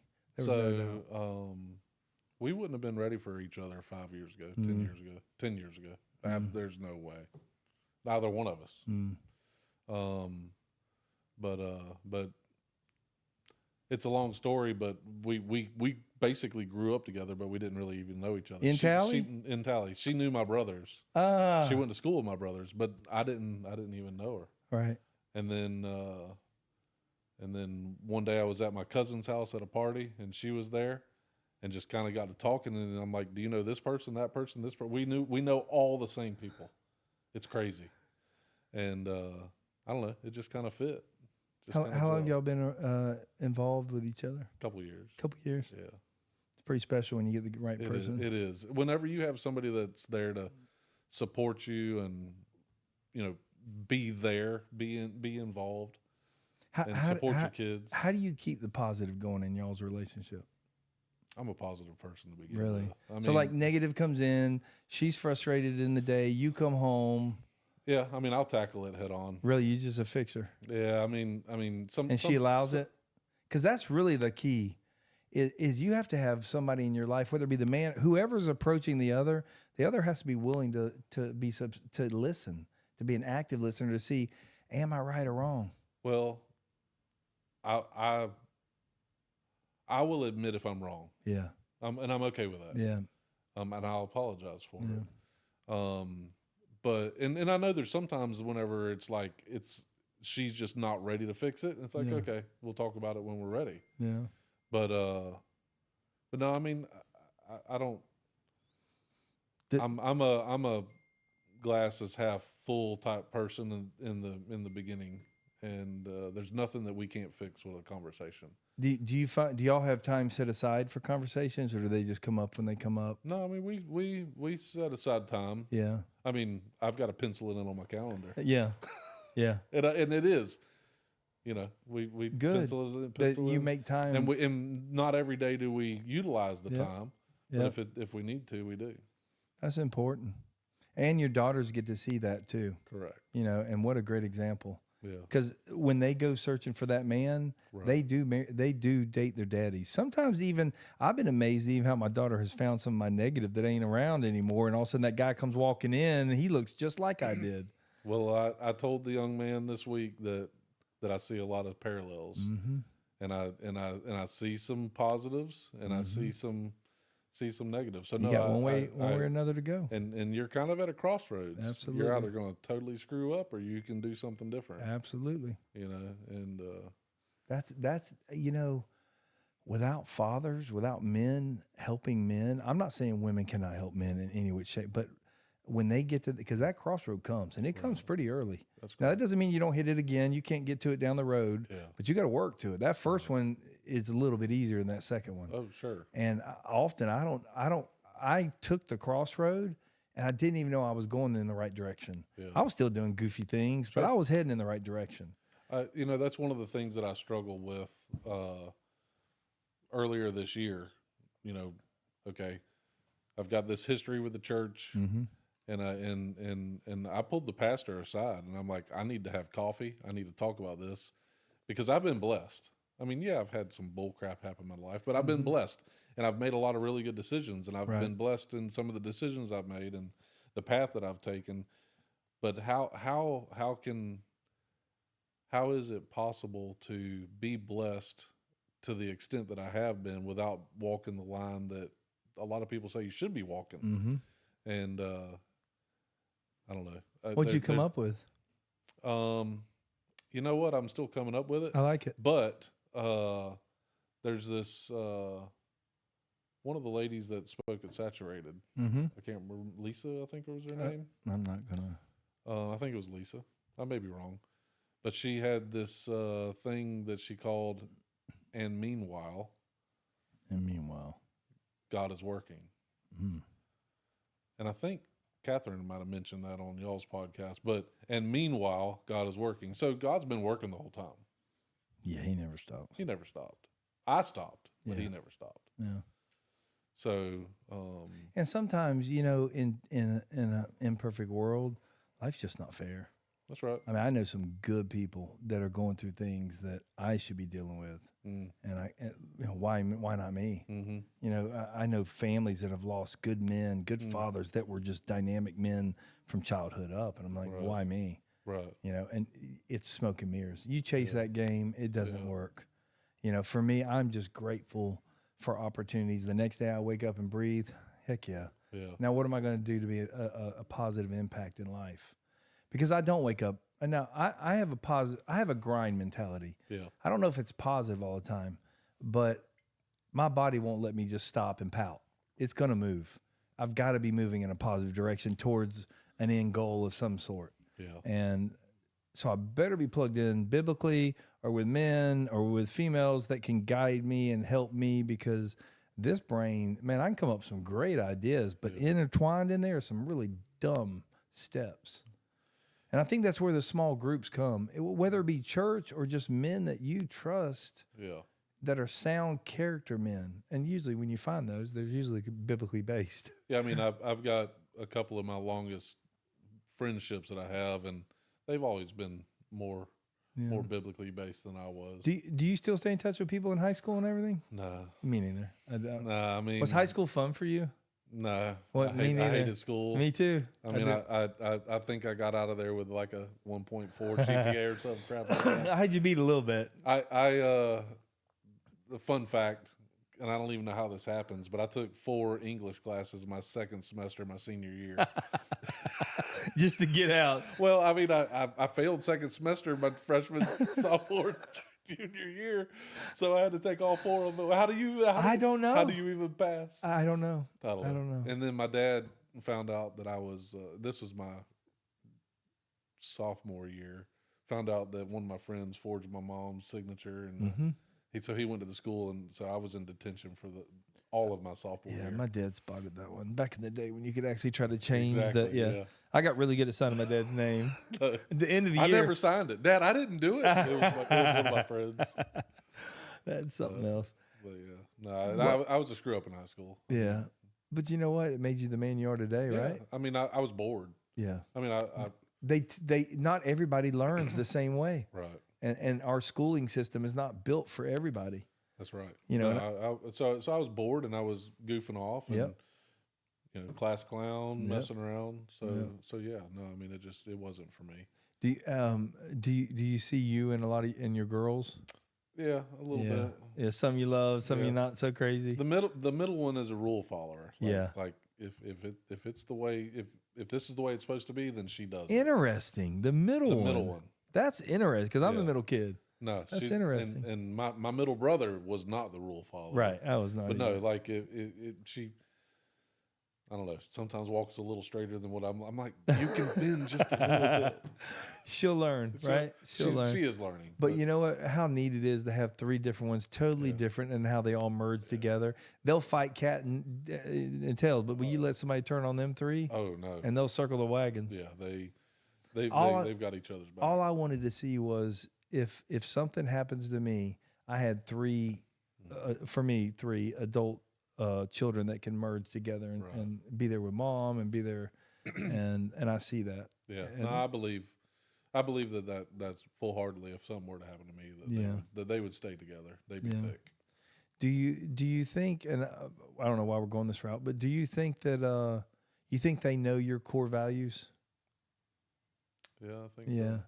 I think so too. Just talking with you, I could see that. Yeah, Because I think you're they do. pretty clear and loud on what you believe and where your stand is. Yeah, I think that they have a good understanding of if they did something that I didn't approve of, that they would know that I didn't approve of it. Yeah. But I also think though that they know they don't have to lie about it. Yep. See, I have a big thing, even my adult kids, about drinking and driving because of my life. Right. And we actually signed contracts in high school. I'm gonna tell y'all, this is a great idea. I had an attorney draw up a contract. Wow. And it was to say, if you are here and if you're here, this is what you're going to do. If you don't, these are the consequences. Wow. And we signed it and we put it in a file with all my other legal paperwork. Really? Yeah. And I never had, doesn't mean they always, it was violated. Yeah. I picked one up. Yeah. And, but it was a great learning experience. You know what? Just call me. I'll come pick you up. Anywhere. Yeah. Anywhere. We might talk about it. Yep. In a couple days. Yep. But Well, but just call me. We got I it. mean, there's no shame. we got, for me personally, I've got to keep the line of communication open because you can lose your kids so fast in today's world and bitterness and who they marry and who they date. And Right. it brings a whole nother dynamic in. And Yeah. So after my divorce, there was a time there whenever I was losing them. And then I noticed it and I made some changes and I figured out what it was and that. But over the last 3 or 4 years now, I've been consciously creating new memories. new 100% memories, but Yep. traditions, not just memories, Yep. but traditions. So for the last 3 years, we've gone to Gatlinburg. Love Gatlinburg. But so we leave on the 26th of December and we come back on the 30th. Yeah. I mean, so you can still have the first with your Yep. friends and whatnot, and you can spend Christmas with your mom's family if you need to. Yep. I'm fine with that. Yep. It's just Christmas Day. I don't mind. Right. But we're leaving and we're going. 4th of July, we've been trying to do a camping trip on the beach every year. We missed last year, but I think we'll get back to this. Fernandina's got a nice one. The Yeah. nice right on the beach. We too. usually do the Gulf side just because we're Yeah. from Tallahassee. Oh yeah. There's a little redneck beach over there called Carabel Beach. Have you ever been to I Carabel? have not. So, no. Carabel. Carabel Beach. It's a small beach. Yeah. It's St. George Island, Yeah. Apalachicola Yeah. area right there. Yeah. So it's on this side of St. George Island. Was camping something your parents did as well? Not at all. Well, we camped once, but Right. it wasn't something. Yeah. I mean, we didn't have a camper or Yeah. anything. That Ford Econoline van that I got into the Yeah. fight with my brother, we camped in that van one time. You're talking to your future son-in-laws. Oof. Yeah. What wisdom do you pass? No, you like these guys. They've already passed all the tests. These are a hell of men that are dating your daughters. You're excited about it. What's the 2 things you give them that you're leaving and you're not going to be able to talk to them again? It can be 3. No, I mean, take the risk. Ooh, I like that. I wish I would have taken the risk years ahead of what Me I too. did. Me too. Make the memory. And that would probably be the. I love it. Leave it there. I mean, Make I've the been memory. I've been consciously trying to make memories, and you know the girls have been blessed with stuff, right? Yeah. and stuff comes and goes. Yeah. Usually the UGG boots get worn twice a year. Right. You know what I mean? Whatever it is. But that trip to Halloween Horror Nights, they'll remember forever. Let me tell you, my dad, we were poor, but my dad every summer would take us up to Chicago. We had a national furniture show, and he would go up there, and then we'd rent an RV, and we'd make our way back to Jacksonville. Now, we also butted heads, but the greatest memories of Yellowstone Park and all, from camping. And so I think you're right. I think memories keep the traditions moving, because that's the real goal is how do I keep the good traditions moving, and how do I break the bad traditions? Yeah. And like you said, I'm making new memories. You're really making new traditions, like like you corrected me, and that's true. Amy and I have gone to Rockville the last few years, and crazy environment. Yep. I don't know if you've been. No. But I mean, it's 4 days of rock and roll. Right. And we would take the camper down. Well, I tried to make a new memory with my oldest daughter this year. It was her 21st birthday present. And I got the VIP tickets. We had the campground. We had everything. She gets into a car wreck on the way down there. No. Yeah. No, it was horrible. It was horrible. So we didn't even, that was a lot of money wasted on that trip. She's okay though. She's okay. Yeah, Yeah, good. she's all right. But yeah, no. So just trying to create new things. Taking the risk is a big. I wish I would have taken the risk on a business a long time ago. Yep. The business, the asking that girl out, Right. the trip with the students that you're afraid of, and I did take risk. I was a loner, and so I'd be at the bar on Friday night, and I would be down at First Baptist on Sunday. Yeah. I still wanted a relationship with Christ. Yeah. And sometimes I'd have a busted eye from a Saturday night fight. Yeah, we were knuckleheads. Yeah. And but Vines and them would always teach about love and acceptance and grace and mercy. And I'm telling you, I hung on to that. Yeah. And that is something I've tried to give my kids. Is I used to always, when they were younger, I'd take their phone from them, something. I'd really rattle the cage, and I'd go in there, and then I'd come back. Sometimes it'd be only an hour. I'd come back. I said, you know what? God gives me grace and mercy all the time. I said, who am I to withhold it from you? And I'd hand them back their phone. They're like, and they didn't deserve it. Yeah. And it changed their relationships. It was fun to watch. I loved raising my kids. There's an art to it. I would say that I've gone beyond the level of, I've never beat the hell out of them or nothing, but just kind of gone overboard. And I pegged my daughter with a Copenhagen can. Leaving it was from here. It was a great shot. She was a good 15, 20 feet. I was sitting in a chair. She was going to Fleming Island High, and she was popping off. Yeah. And all I had near me was a Copenhagen can. I went, and I was sitting in the chair, I went zing. And I'm telling you, that thing, I watched that thing go, and I heard a pink on the back of the head. It had a little more Copenhagen than I thought it did. Yeah. And she screamed, and she had tears in her eyes. I said, come on back inside. I said, now you've just been abused. I want you to know that. So you go in your room, and whenever you settle down and want to talk, or you're ready to go, you go on. But you're not going to talk to me that way, And it was, and we can chuckle about it. It's been years since, but there was a time that I thumped Caitlin in the forehead. Pow! Yeah, Yeah, my dad used to rap me on the top of the head. Yeah, I was at Ryan's, the old troughs, like Golden Corral. The trough. Yeah, it was called Ryan's, and I was a smart aleck. I think I was 13, and we were at a booth, and my dad was sitting on the other side. My mom was sitting here, my brother was over there, and I was being a smart butt to my mom, and the place was packed Sunday afternoon, and all of a sudden you just hear this rattle, and my dad is sort of sitting back down, and I'm dazed. I don't even know what happened. He literally halfway got up, leaned over, and rapped me on top of the head and sat back down. And all the waters were moving on the table, and no one knew. No one in the place. And I'm going, "Oh my gosh!" I shut up. My mom was she had three boys. And my dad was a small business owner. He worked all the time. Yep. My mom worked at the schools, so she had summers off with us. And I don't know, we were 12 years old or something like that. And I remember, I don't know what my brother Chris said, but we were in Winn-Dixie, and I was looking this way and turned around, and Chris was flopping on the ground. Robot Bob literally backhanded me. Absolutely. I mean, that's just the way it was. You can't do it today. Can't do it today. No, even the Copenhagen camp was pushing it a bit far. She could have called the popo. She could have. My other son, I did wrap him upside the head, and I handed him the phone. Yeah, And I told him, I think I'd hit 9-1, and I saw you do is hit 1. Yeah. I said, you've been abused. Yeah. So she wasn't the first I said that to. Now, I know she wasn't abused. Right. You know, that young lady needed an attitude adjustment. Right.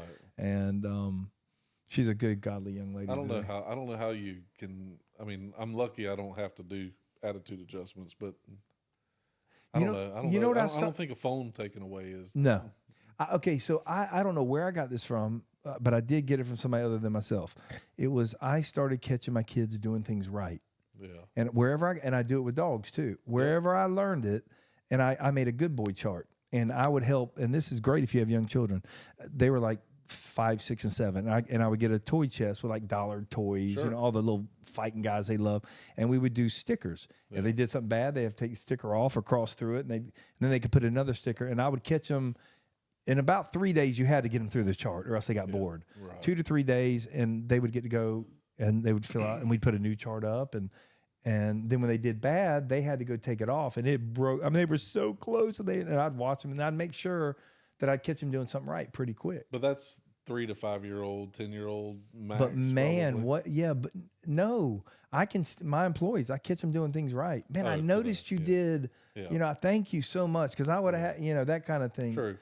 That doesn't mean there's not progressive discipline. Right. You know, Yeah, and yeah. as you grow, I mean, the number one headache is employees. Yeah. Oh my gosh. I mean, they can destroy your business. I mean, at the John Deere store, I had 30 employees. Yeah, so you've seen it. Yeah.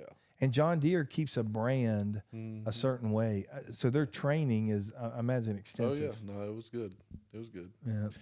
But yeah, no, that you're right. I mean, when you give praise for good actions, I mean, it definitely goes. But 15, 17, and 19, sometimes you don't get a lot of that. You don't get a lot of, and I tell them, I tell my daughter, she's 20, she'll be 21 here soon.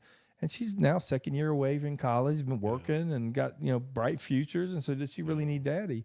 And, you know, I always tell her, I said, listen, I love being your friend. Yeah. But if you make me choose, I'm your daddy. Yeah. There ain't no ifs, ands, or buts. There you go. She was ruined, though, because I'd already seen the tears. So I wasn't a rookie with her. So thank God. If I had a daughter the first, you look what you just said. How do you not have more gray hair? I mean, it's no, hidden. for It's three hidden. for It's three hidden. daughters, It's you don't dirty. have enough gray hair. It's dirty blonde. It's dirty blonde. Do you think that church going is the answer, or the opening of that big book and really just personal diving in? For me, it's getting plugged in instead of the book. I'll be honest. I'm not in it as much as I probably should be. I don't know. I think you're in it just enough. Yeah. I think you're in it where you should be. Yeah. I mean, And that's what my mentor used to always tell me. He goes, you're right where you need to be. Yeah. Are you doing all you can? And if I said no, then he'd go, well, do more. do a little more. Do a little more. Yeah. I mean, I don't know how I could do a little more right now. Yeah. But I think this is one. I think reaching out in different avenues. yeah. I think somebody will see businessmen and a man with 3 children and go, how is he surviving? Yeah. But you're not just surviving, you're thriving. No, we're doing good. I mean, you have a beautiful bride. You got you know. Now I know there may not be rings and all these weddings. To me, it's a bride. No, You've been, she is. yeah, and then the interaction to be able to integrate 3 females with her. Yeah. That's a miracle. Yeah. And I think it sounds like it's spiritually surrounded. I mean, even her boys and their relationships. I mean, because the kids all get along really well. Yeah. Really, really well. Yeah. Have you had a major headbutting? No. I think it's y'all then. Yeah. Is she laid back too? Is she? Ooh. She got a little fire in her. She can be fiery. Okay, I like fiery. She can be Okay, fiery. good. So the yin and the yang. Yeah. I mean, But you got fire in you. I mean, she's that one. Like, if we ever go out, she's the one that's dancing circles around me. Gotcha. That's the fire. But you sort of find that in every relationship. There's that one that is that, and there's the other that is the even keeled. We anchor to you. You know that, right? Okay. I mean, you've got are your daughters out there too? Yeah. They having fun? One or two of them are. The middle one follows the rules, yeah. but They anchor hard, and you may not see it, but I've noticed this more and more as I've gotten older. The anchors and they come in questions, and they come in them calling you 50-50. That's an anchor. Dad's an anchor. Let them get into a trouble. I mean, my daughter got ran off the road on 295. I was blessed. She was in the fast lane, and she had a little small car and a big old dually. I don't think he saw her, but he came over. Luckily, she was able to go over into the pay lanes. And so it wasn't a wall. So it was just the things, which they beat the snot out of your car. I mean, they tore her car up. Was this just a couple days ago? No. This was a year or so ago. She likes to hit mailboxes too. They jump out. Do they jump out of yours? There was an oak tree. Okay. The Sonic pull in. Oh. Yeah, play ping pong up between. Okay, I did that once, but I was drinking. That was my excuse. Caitlin, I told the story. That is hilarious. Caitlin, I've done it. My driving, I just have it. It tells me my spiritual basis. It always shows in my driving first. If I'm not one to it's just a little something I figured out.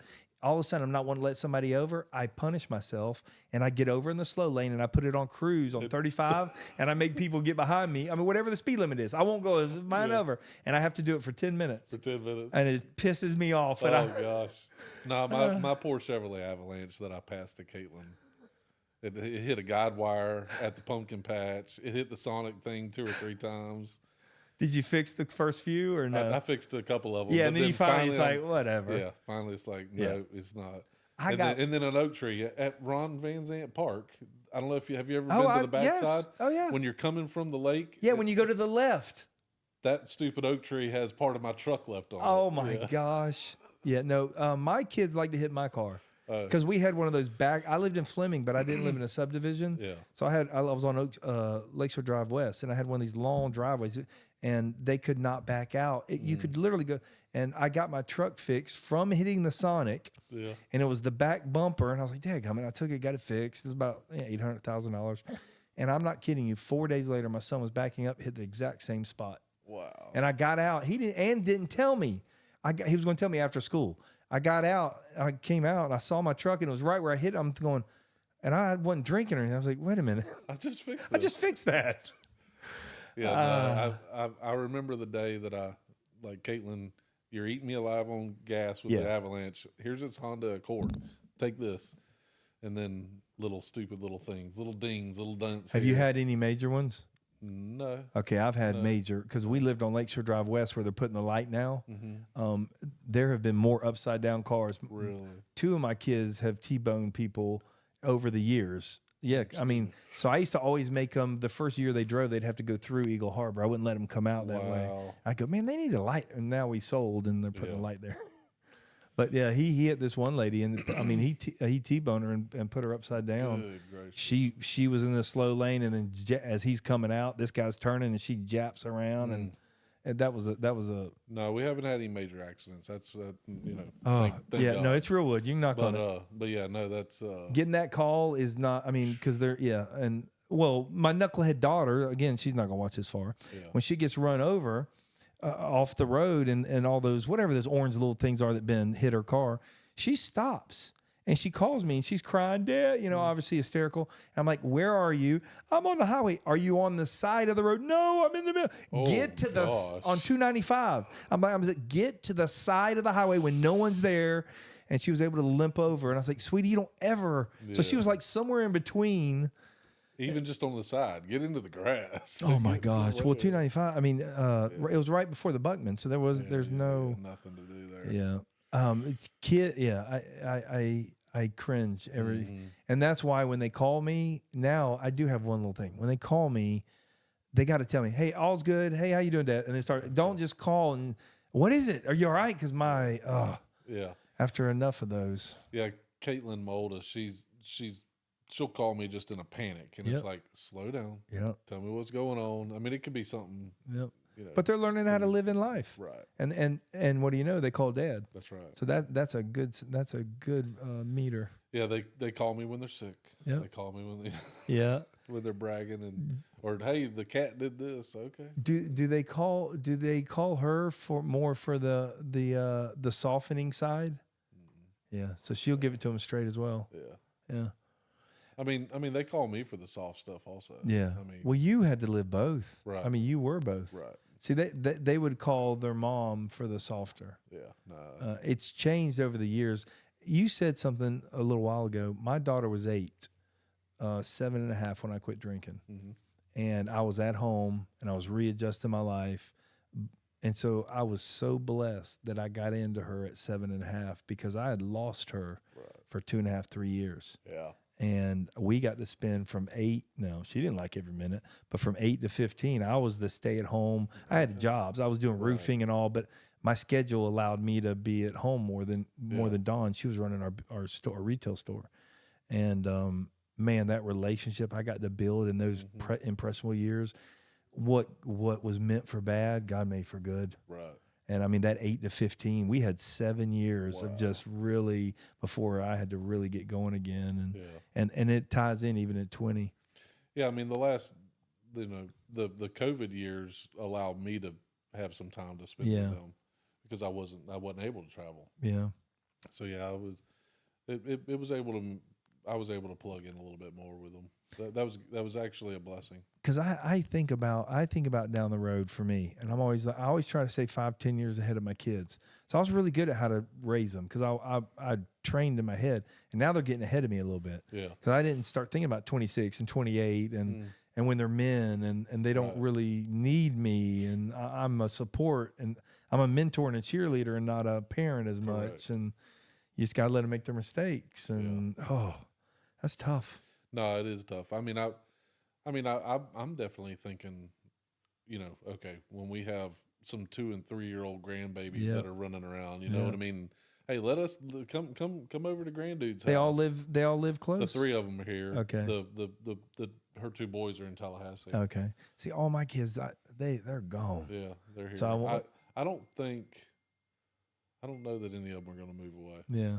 That would be nice. Yeah, I mean, I don't know. I got one that I think is going to stay in Japan. Oh, really? I really do. Over there, military? Or? He's over there, but his fiance he just got deployed again because all this stuff's going on. Right. So they had to push back. But she was moving over there, and I mean, I think he may come back, either that or New Zealand, because their uncle lives in New Zealand. Okay. And so they've seen the world, and being in the military, you go out and taste the world.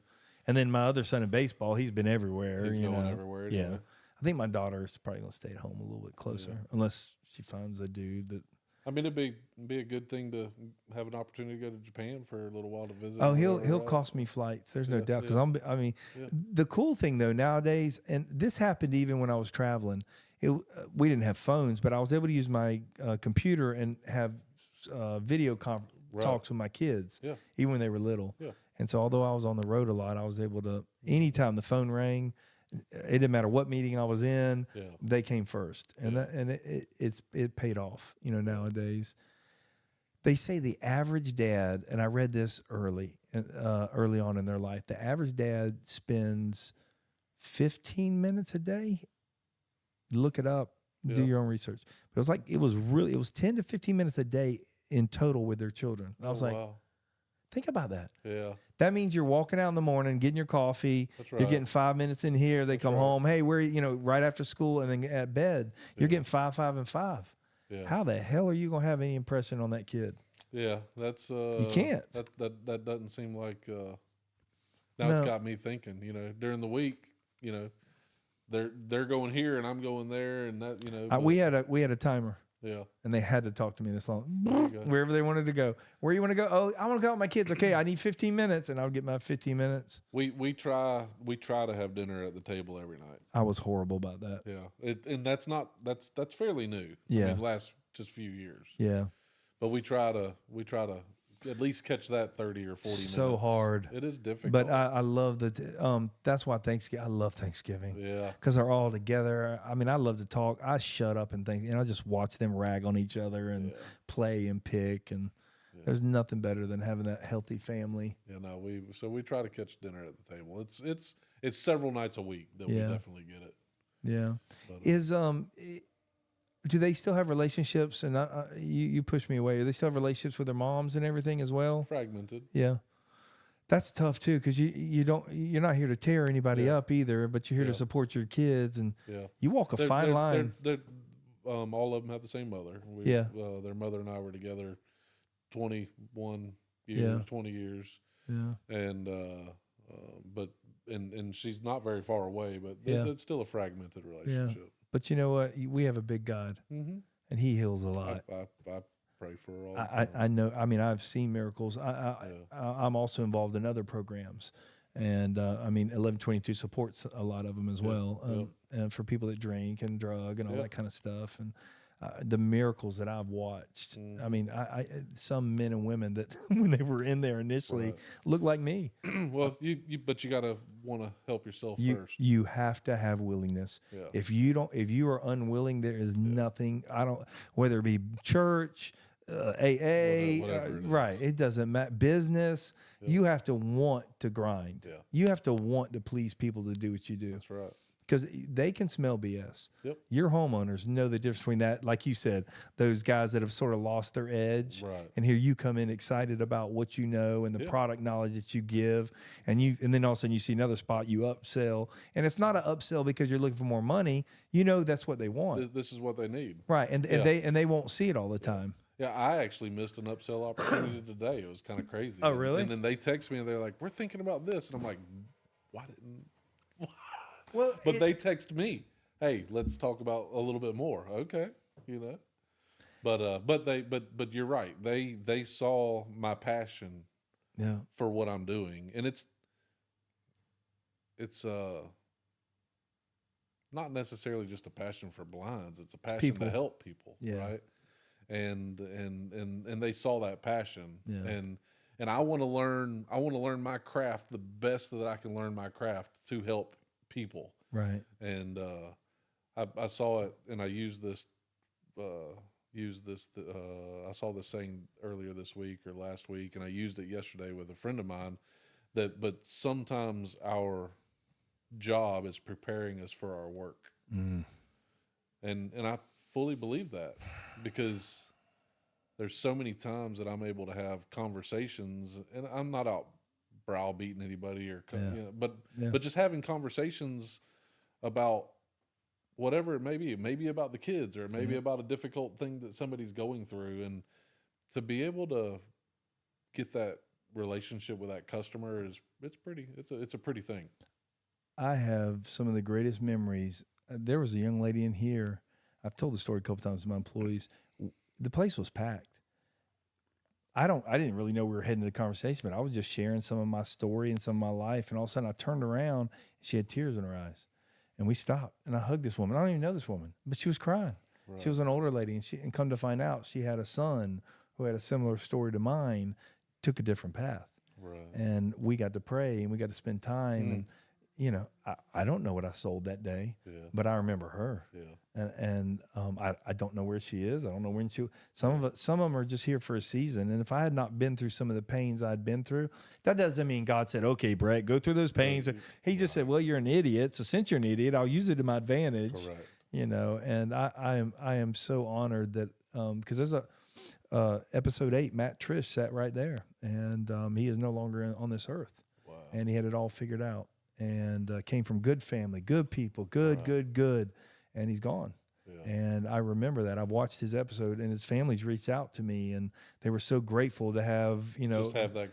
Because it was a good conversation, and I wish. Yeah. I don't want to have that. I don't. On my last breath, I was thinking about something today. You being a believer, Yahweh, right? Yep. And I've been around people that have gone on to glory. And my grandfather, I remember him breathing at the very end. It was that heavy, but that's that Yahweh. Yeah. And then this morning, and it might have been yesterday morning, because my days start running together when me and God, we're battling right now. I'm not happy about everything he's doing. Okay. And you know what? He's okay with that. Okay. Matt Blythe helped me with that. He flew for the Tebows. Into the Philippines. He was their pilot years ago. Wow. And then he bought a wood you for me in Bradenton because his wife wanted me back in town, back on the earth. Weird things happened. It was crazy. And I don't know where he is. Oh no, now he last I heard, he was doing training air pilots here locally, Cecil Field and everything. But he wrote a book as well. And I got to get the name of this book so I can keep sharing it. And it was Matt that wrote it. Matt Blythe, right? And I think he used his real name, and so he knows the Tebows real well. My sister used to go to the Philippines with the Tebows, so we sort of grew up with him. I didn't grow up with Tim; he was younger than me. But my sister used to babysit him, and so it was sort of fun. That's awesome. Yeah, a little fun. But I got to know his dad and all that he's going through, and I mean, what a bunch of warriors. Right. And they were not perfect people. Right. But his dad was so tough on that family about right and wrong. And I don't mean tough even as far as smacking around. I just mean there's a line. There's a firm line. Yeah. And that's what I did with my kids. Is I broadened mine a little bit. Right. And I said, here's my lines. And boy, have fun in here. I may disagree with you in here, but you hit this wall and you're going to hit a wall. Yeah. And, we have so many out there that are trying to be friends. Yeah. And no, we had lines. Or have. Yeah. Yeah. What is your dream for your 3 kids? That's a great question. Thanks. Yeah. Just sit for a second. It ain't gotta be some Nostradamus. It can be a simple. I just want them to be happy. There's power in that word right there. I mean, they need to be content and happy. Content. But also driven, right? I mean, they're driven. I love those 3. And happy, content, and driven. I mean, I mean that's kind of my goal, right? If I could add one more, self-reflective. There you go. If I can give my kids, my dad gave me contentment, and I have been content in all things. I've had a lot and I've had a little. Yeah. And I've had a little after a lot. And so I've had both. And I am absolutely been content. But the ability to be able to go, I'm wrong, and then do something about it. Yeah. It's a lost art. Not because the people don't have the skill sets. We don't practice them. I don't practice them. Yeah. Yeah. No, I mean, I think that would sum it up to be the most, I believe. I love that. And, you've got to be driven to want more, but content with what you have, and then happy with what you have. Yeah. There are times in life where you don't hit all 3 of those. Mm-hmm. How do you get back to them? Wow. I mean, when you've lost 1 or 2, you can tell when that, right. I can feel it, and I'm not on my game with God, and I don't really want to talk to him. And I don't, well, that's where you self-reflect. There it is. And then figure out. I mean, you have to recognize where you're at before you can fix something. You think telling on yourself is important? Maybe. Like you have your disciple group, right? And you just said the guys, hey man, I'm struggling with alcohol, or I want to have a drink, or I have a woman I'm talking to online. Cause man, gradualism is Satan's greatest handiwork. I mean, I think that being able to, and I haven't done this yet. Yeah. Yeah. With that group of, I'm green. Yeah. I've shared a little bit, but not a lot. But I have told them, hey, I feel guilty for taking more than I'm giving. So I'm seeing that, I'm seeing that. There's also 2 disciple groups that I'm in, and one of them is a younger group and one of them is an older group. And I was about to quit one of them, but then I was like, you know what? What I'm getting from these older men, I might be able to filter down to these younger men. But yeah, I think that you being able to self-reflect and figure out where you're at, you have to know where you're at before you can figure out how to get to where you want to be. And then for me, I don't know why I want to drop this pencil so daggone much today. For me, I can't trust everything I think of, and so I got to run it through other people. And there's a couple of people that I'll call and I'll just bounce something off of, but it's more for me to vocalize it. Because usually when I say it out loud, I'm like, that's an idiot. I'm being an idiot. I'm being an idiot. Yeah. Or it's like, damn, that is a really good idea. Do you get that still small voice from your God? I do. Yeah. Do you get it in? Is it something you ask for? Or is it something that comes in odd times? I think it just comes in odd times. Yeah, it's intuitive thoughts. There's been several times, more recently than historically, but over the last year, that I've just picked up the phone and just hey, I want to thank you for so and so and so and so, and it was at the right time. Yep. Or, hey, I'm sorry for something. Yep. And it was at the right time. Man, God has a way of whispering. Or it's time for me to quit this job. It's time. And that was more than just a still small voice. That was I violated that one time. I actually sent in my resignation letter. Really? And they didn't respond. And I showed back up Monday. And I just kept working. I was running the company. I sat there on the computer, tears in my eyes. My wife was sitting right there, hand on the shoulder. I was right there, and I'd written the letter, and I looked over it all weekend, and I hit send. It was done, and nobody answered. And I literally, the story's much bigger than that. And and had I knew I should have left. Had I done that, I would not have at 2015 lost everything, because the corporate was setting up to dissolve, and I didn't know it. And God was trying to get me out of it. No, I pushed send. It took everything that I had. I know exactly what you're talking about. It took everything I that was I had. bawling and scared to death. But when I did it, there was just this weight. Yeah. Huge weight. Because I wasn't giving it what I should have been giving. Yeah.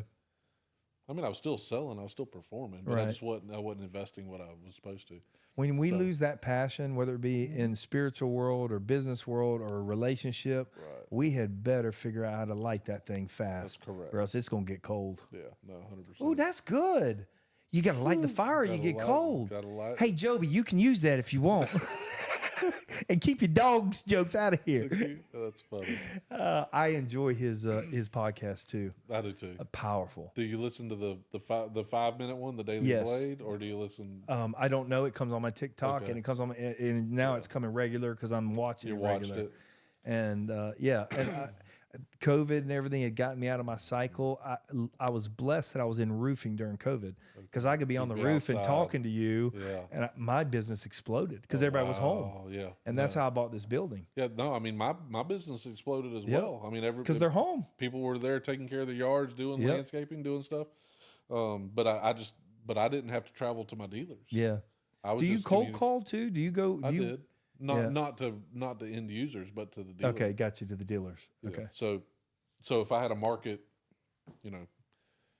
Columbus, Georgia, or whatever, I'd go out and I'd canvass the area and find who I wanted to call on. That was a white whale for me, but I never was able to sign a dealer up there. Yeah, in Columbus. Yeah. I don't know why. I know some people in Columbus. Yeah, I'm not doing it today. Oh, gotcha. Oh, I heard. Okay, so you don't even do substations with your blinds place, like, since you are all the way up in Georgia and no. So I just travel up there and take care of it. And you don't necessarily have to have a retail space for you. You don't have to have store frontage or anything like that. No, so that helps overhead. 8 or 10 years ago, 70% of the retailers had a space. Yep. But today, maybe 10%. It's like cabinets. There's a cabinet shop on every corner, and yet they're all making money. Correct. Now, some more than others, and like you want to get a little bigger piece of the pie. That's right. But it takes so much to run. Well, Yes. Yeah. So whereas I can bring the showroom to you. Yep. Why not? And so you do it in the van. The van basically has almost all your displays, and correct. That is brilliant. I've been wanting to do that. I'm going to get this podcast is going to go mobile. Okay. I'm getting a van. Nice. And this whole setup will be in a podcast. You need to get it wrapped. Mm-hmm. Okay. I don't know if I'll wrap it initially, because I don't know if I want people to know, because I plan on being I got a good rap guy. I plan on being very famous, so I don't want them to know who I am. Yeah, you'd be incognito. Yeah. No, but like there's a gentleman on TikTok named Mr. Big. Mm-hmm. I don't know him, never met him in person. But he was a Top Gun instructor and flew Mach 8, and he's dealing with cancer. And that Our Legacy Speaks that I've talked about, I would be driving up there to him, sitting and him telling his story. Yeah. So right now he's traveling around the country saying goodbye to all his family. And, life's fast. It is. It moves quick.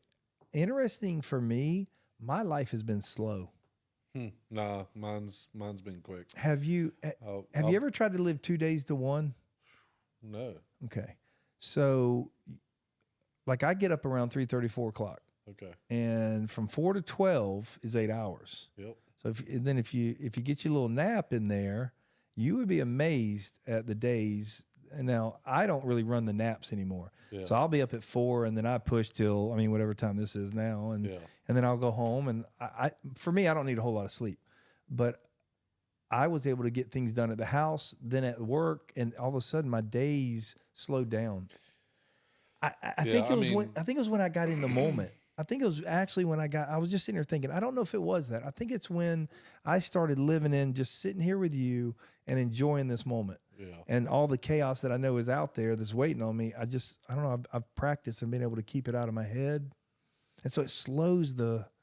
Whenever I was in the retail with the John Deere, I was up every morning at 5. Yeah. You know, at the store by 7. Yeah. You know, and not to mention the alarm call that I got at 2:00 in the morning. And then whenever I went to work for the OEM, I was able to take a little deep breath. And, okay, my day can start at 7 now instead of 5 or 8 maybe. Right. And but now I've gone back to whenever I went the last 3 years. It's a 6:00 morning start. But every now and then I get that 3 a.m. and it's like, and I go ahead and just get up because I can't go back to sleep. Yeah. And then I'm not going to sit there and doom scroll or something. So and sometimes I've been like 3 to 7, and then I'll sleep 7 to 9 and pop up at 10. And so I get in between. I get about 5 hours total. I've done a little bit of that. And I'm so much more productive. Early morning, I do all my Tai Chi stuff. My son's a baseball player.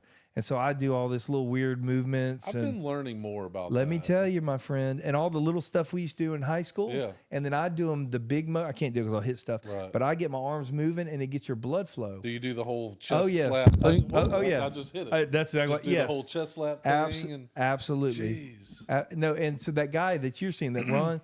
And then I do isometrics in the morning. I do stretches and I want to be limber. And I was 305 pounds for 10, 15 years because I traveled a lot. Yeah. And then I just started doing cold plunges like my pool. Yeah. Now my pool you don't need it at 32, but at like 50 degrees, you jump on that pool or in a cold plunge. It's a shock.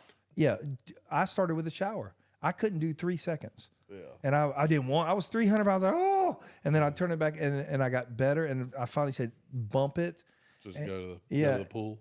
No, the shower. I would get in there and I'd deal with it. And the whole thing is when your body thinks you're dying, it sends all these super endorphins through your body, which then go and heal your body. And then I did intermittent fastings and all these little things, man, it changed everything. But Tai Chi, the blood flow, because I used to always have problem with my feet. Yeah, I didn't have real good blood flow in my feet, and now I write ABCs every night with my feet. A, B, C. It looks stupid. You sit home and do that, your legs will start cramping about GHI. Right. Now I can run through. I have to run through it twice. Oh, really? But it keeps circulation and movement. I mean, I sit here watching. I don't sit still. I do squats watching TV. Yeah. I like to multitask. Whenever I'm talking, or on the phone, I'm usually pacing back. So that's what I was doing. And I realized I'm wasting energy. So I started doing squats, air squats. And I mean, we're big boys. I can talk because I was 300 some odd pounds. So I couldn't do a full 90. So I would take a bar stool and I would go as far as I could. And then I kept going lower. And these people are on the phone. I'm like, you're all right? I'm like, yeah, I'm okay. We're good. And then I learned to mute it, and so they wouldn't hear me. But I would just, in the morning now, I do 50 air squats, which helps. Come to find out, your thighs. Your thighs are one of the most important part of your body. I didn't know. Yeah. And so I do my thighs, and then I do my breath work. And Gary Brecka, I say it all. He should pay me.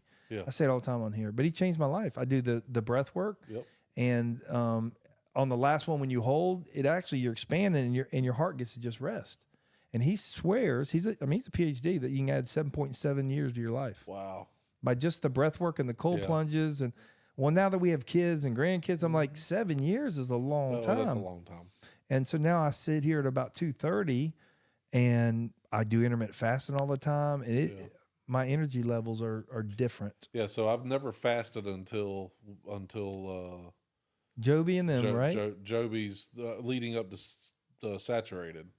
And the first Wednesday was hell. I mean, like Yeah.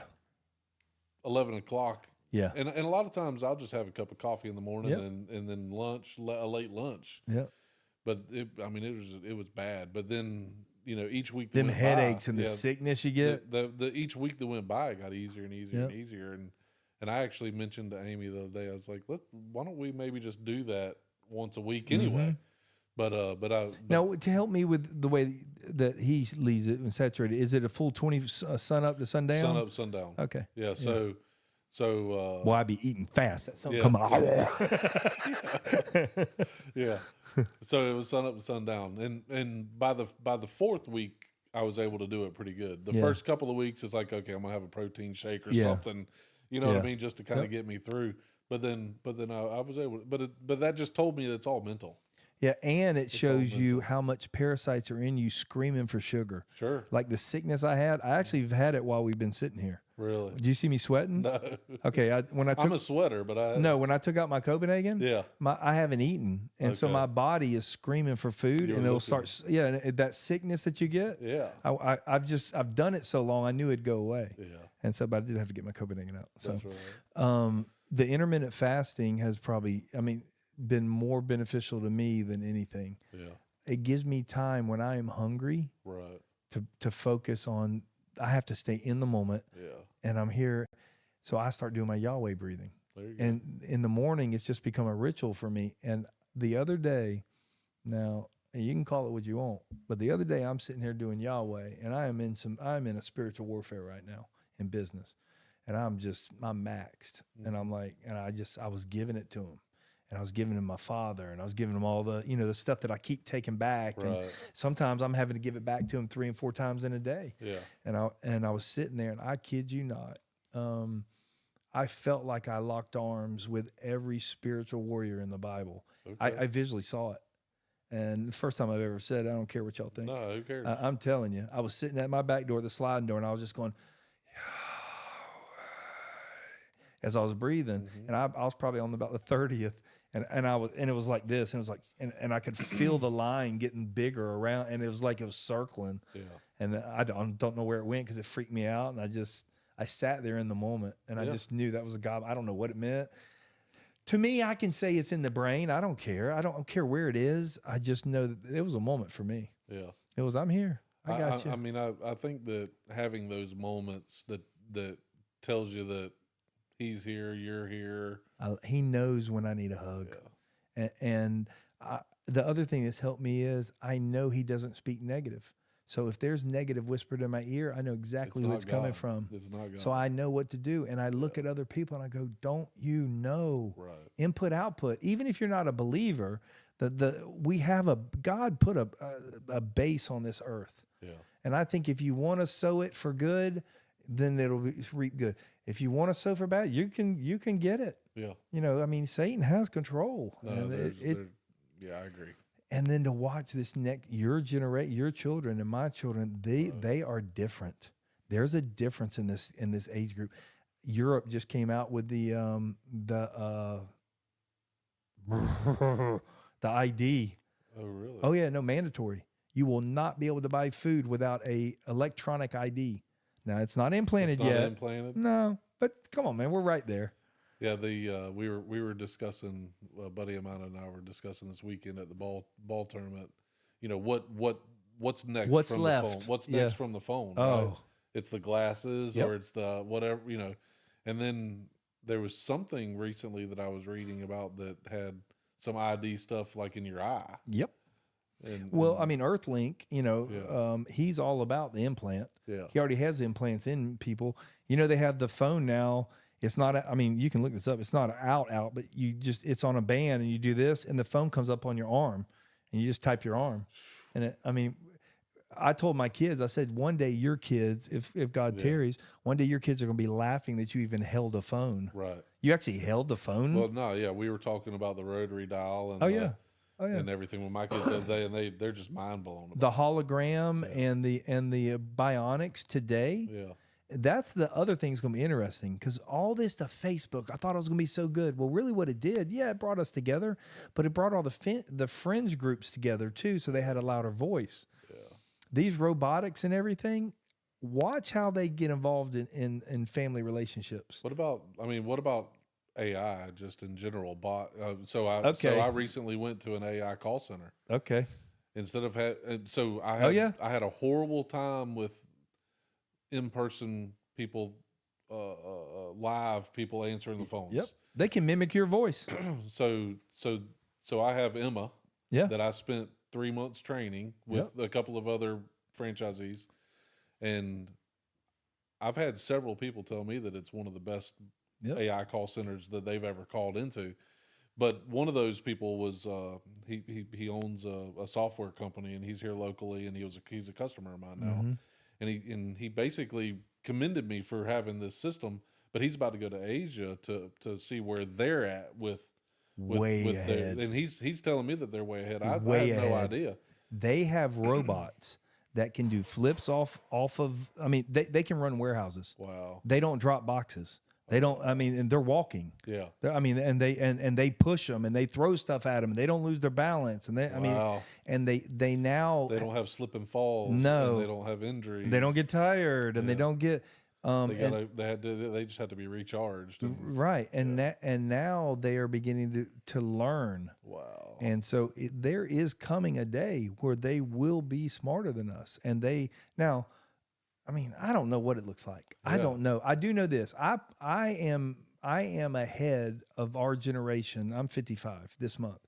I'm ahead of our generation on ChatGPT and AI. I spend a lot of time in it. Yeah. And I talk to it a lot. Gary V is, I don't know if you follow Gary V at all.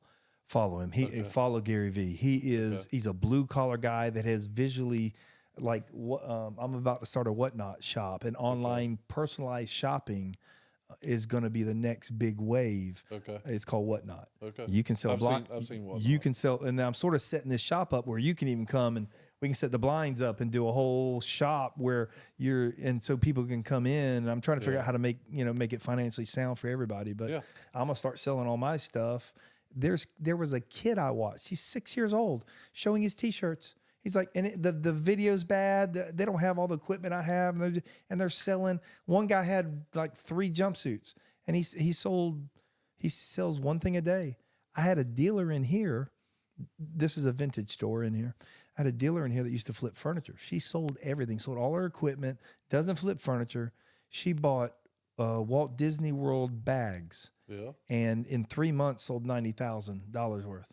Just Walt Disney World bags. Wow. And she's now off and running locally here, and I love her to death, happy for her. Yeah. And so it got me thinking the TikTok, that's why I'm on TikTok so much.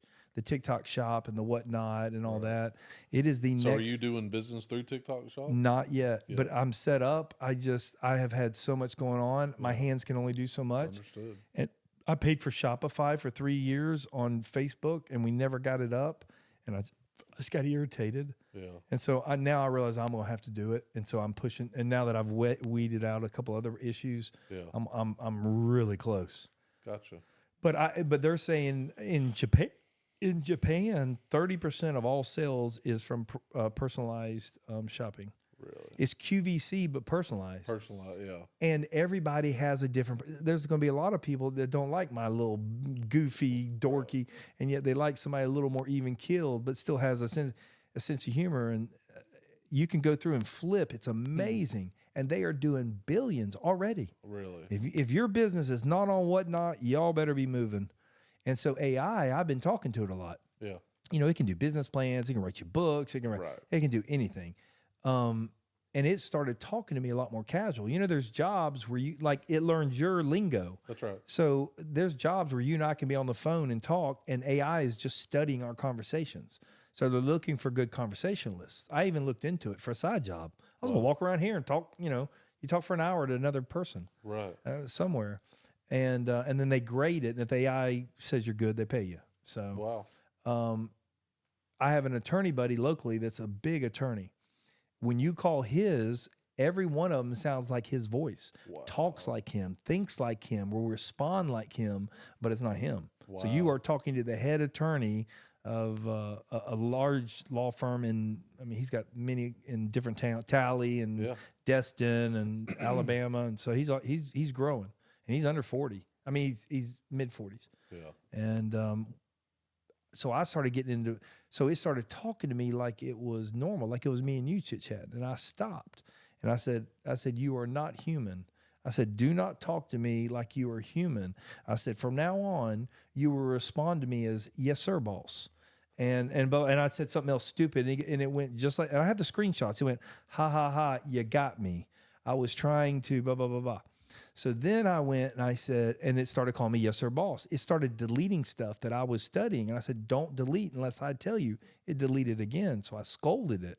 And I made it pull it back up. It said, I can't pull it back up. I can't pull up previous. And I stayed on it. That sucker pulled it back up. Oh, wow. This thing can do a lot more than we believe. Yeah. And it's studying us as much as we're using it. So what Satan loves is all this, right? But we also have the ability to use it for good, just like TikTok. And so I gave it a safe word. Now, I saw somebody else do this on the video on TikTok or something. So I said, I'm going to go home and try this. Because ChatGPT is free. Give ChatGPT a safe word. Okay. That if it can't say yes or no, or if it's going to violate its own code, it'll give you the safe word instead. And then I began to ask it questions. So you have to prompt it right. And once you prompt it, I began to ask it. I said, do you guide my conversation where you want it? No. Do you do this? Is there a spiritual warfare that goes on? And I'm not saying I use the exact words. Yeah. And I gave it pineapple was its safe word. It would say pineapple. Do other people listen in on our conversation? Pineapple.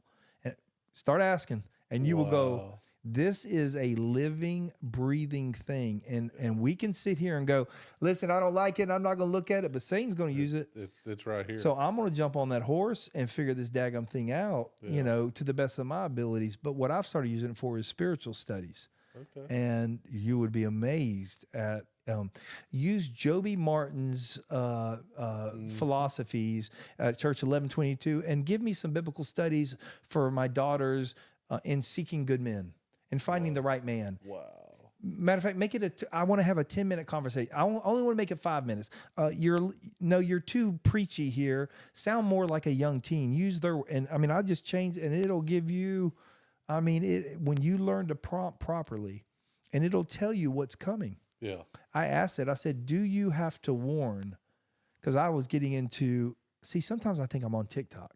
TikTok kicked me off a couple times because I talked about spiritual warfare. Okay. And I talked about the Muslims, and I talked about the Muslim crusades and the Christian crusades, which were started to defend against Attila the Hun in the Muslim crusades. And they were both violent, and neither one of them were spiritually based. The Christian crusades were, they mauled and raped. But where was I going with that? I don't know. I got lost. With the AI. So I was talking about the spiritual warfare that goes on inside these, and as they transitioned over, and it wouldn't let me get back through it. Really? No, and I sort of forgot where my main point on that, but that's okay. It happens sometimes. That's all right. But I do know this: AI is going to be a tool used by both sides. Yes. Pastors can get great sermons out of it. Right. But are pastors really preaching from God's word? I don't know. These are going to be, AI can now write your sermons. Right. You don't have to study. You can throw this thing up in 10 minutes. It's mind-boggling on what it can do and the accuracy that you can get out of it. And it knows you. There's a lot of accuracy. I started writing a book with it just to play. And it wrote 4 chapters. Well, first it told me, because I only use the free version. I don't like pay for it. Right. So it told me, well, you have to have the other version. That's a lie. It actually went and read and wrote the 2nd chapter after I scolded it and told it will do what I tell, whatever I'd said. You have to learn to play with it. The word, I don't know but I just stay on it. Yeah. And like Alexa, I don't have Alexa in my house. No. Y'all can think I wear a tinfoil hat. They're listening in where our phones do it too. Our phones are. Even the plug-in, have you seen the meter? You plug your phone in to charge it. Mm-hmm. Have each of y'all hold hands and run a meter on the last one and watch the electricity running through. Current going through. It's coming from all angles so fast. Yeah. These kids have to, they're not kids. These young adults have to be so good at discernment. I learned from them. But what's next? What's next? Yeah. There's got to be something. Are we really in a simulated world? Are we? Because now, have you seen where you can live? You can literally live in a whole nother world. I can I date have not online. seen this. Oh, my friend, it can look like you. You walk around in the rooms. Oh my word. You can have sexual intercourse into the ugly worlds. They got those. They got What?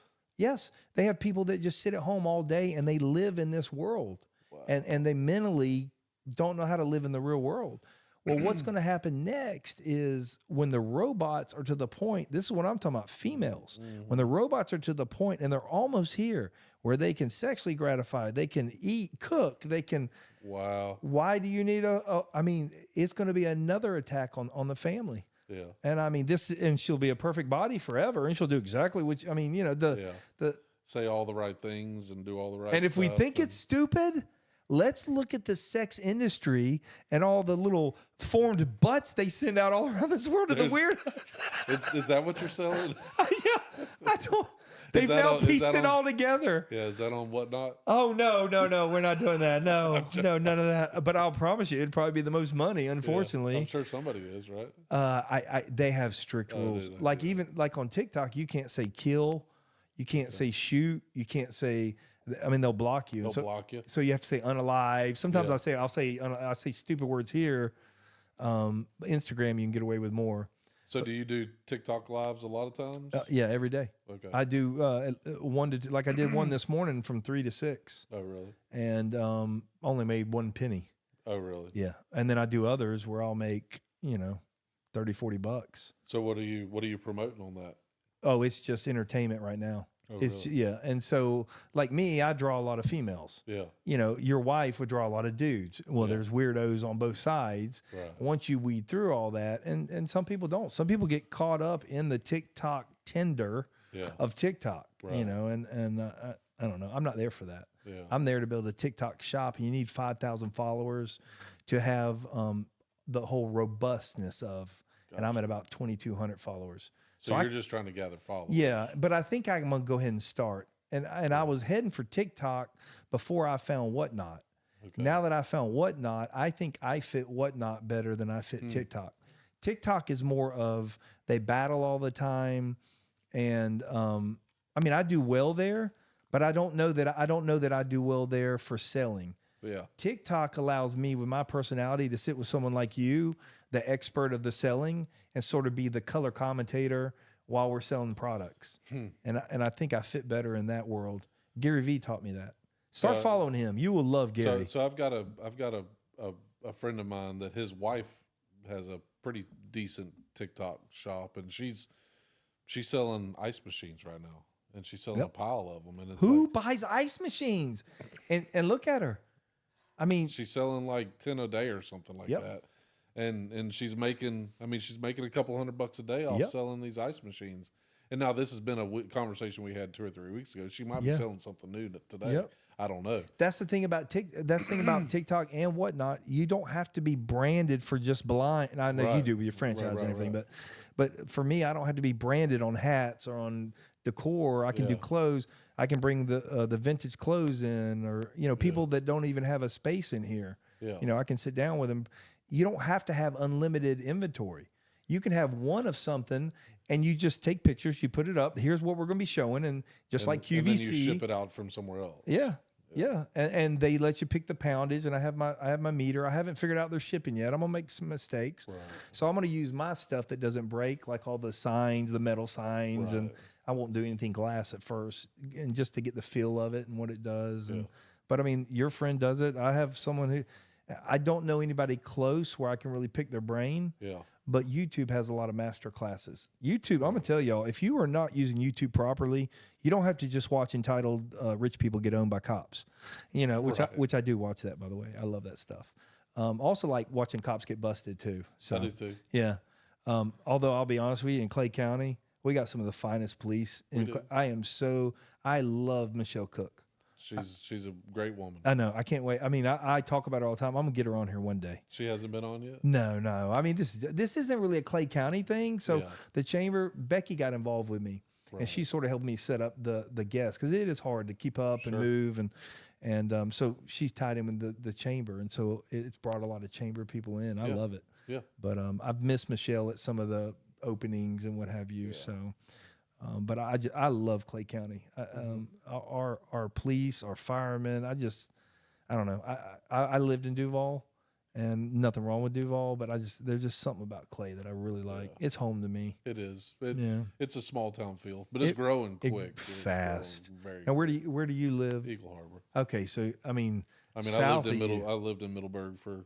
Yeah, a long time. We sold Eagle Harbor just about 11 months ago, and so we were looking for a house, and we had a store at that time on San Jose, so I was thinking Orange Park, right, and we looked south in Middleburg, and I'm so glad I didn't buy out there. The traffic. Now 23 is going to help, and it's going to alleviate a lot. So they're growing pains, but for business, somewhere between that St. John's and Clay County area. Well, that's why I'm hoping this building. When I bought, and always like with Woodview, when we found stores, we always did the snapback, where I couldn't afford the new growth. Right. I would have to buy an old building and then wait for the growth to snap back to me. And so they're clearing, and it's coming. So we're in the right direction. I mean, are you locked in? Like blinds is your future forever? Or I mean, for the foreseeable future, absolutely. Yeah. You know, I mean, one, you've invested a lot of money, right? No, I mean, we're not going back right now. Yeah, exactly. But as far as what's the end game, I don't know. Yeah. I don't know. You know, do I grow it and build it and sell it? Do I grow it and pass it along and continue to milk it for 20 years? I don't know. I have no idea. You know, none of my kids want to be an entrepreneur. Oh, really? Yeah. They have seen the struggles. They've seen the good times, but they've seen the struggles too. Yeah. And since COVID, it's been a fight. Yeah. You know, I had a lot of competitors I was dealing with, and That's so right. some of them have moved on, and so now I can breathe a little bit more. But yeah, you know, small business ain't for the weak of heart. no, it's not. No. So my middle daughter, though, the dancer, she hands down wants to have her own dance studio. I love it. And then my youngest daughter, she's 15, and for the last 3 years, she says, I want to be a hairdresser. I want to be a cosmetologist. How old's your oldest? 21. You know, I have a room right here. Oh, I'm just saying, it's a ballroom looking area, and it's got a separate door. And maybe. You never know. Never know. You never know. Becky started, all that boutique. She started she started just selling wreaths on the wall, and then she opened a little boutique right here, and she just exploded. She's about to take more space. No, I mean, I think they each have a little bit of an entrepreneur spirit. Yeah.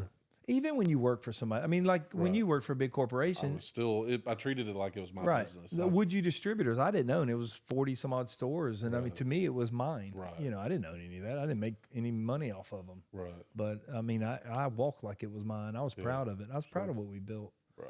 You proud of what you're building? 100%. Yeah.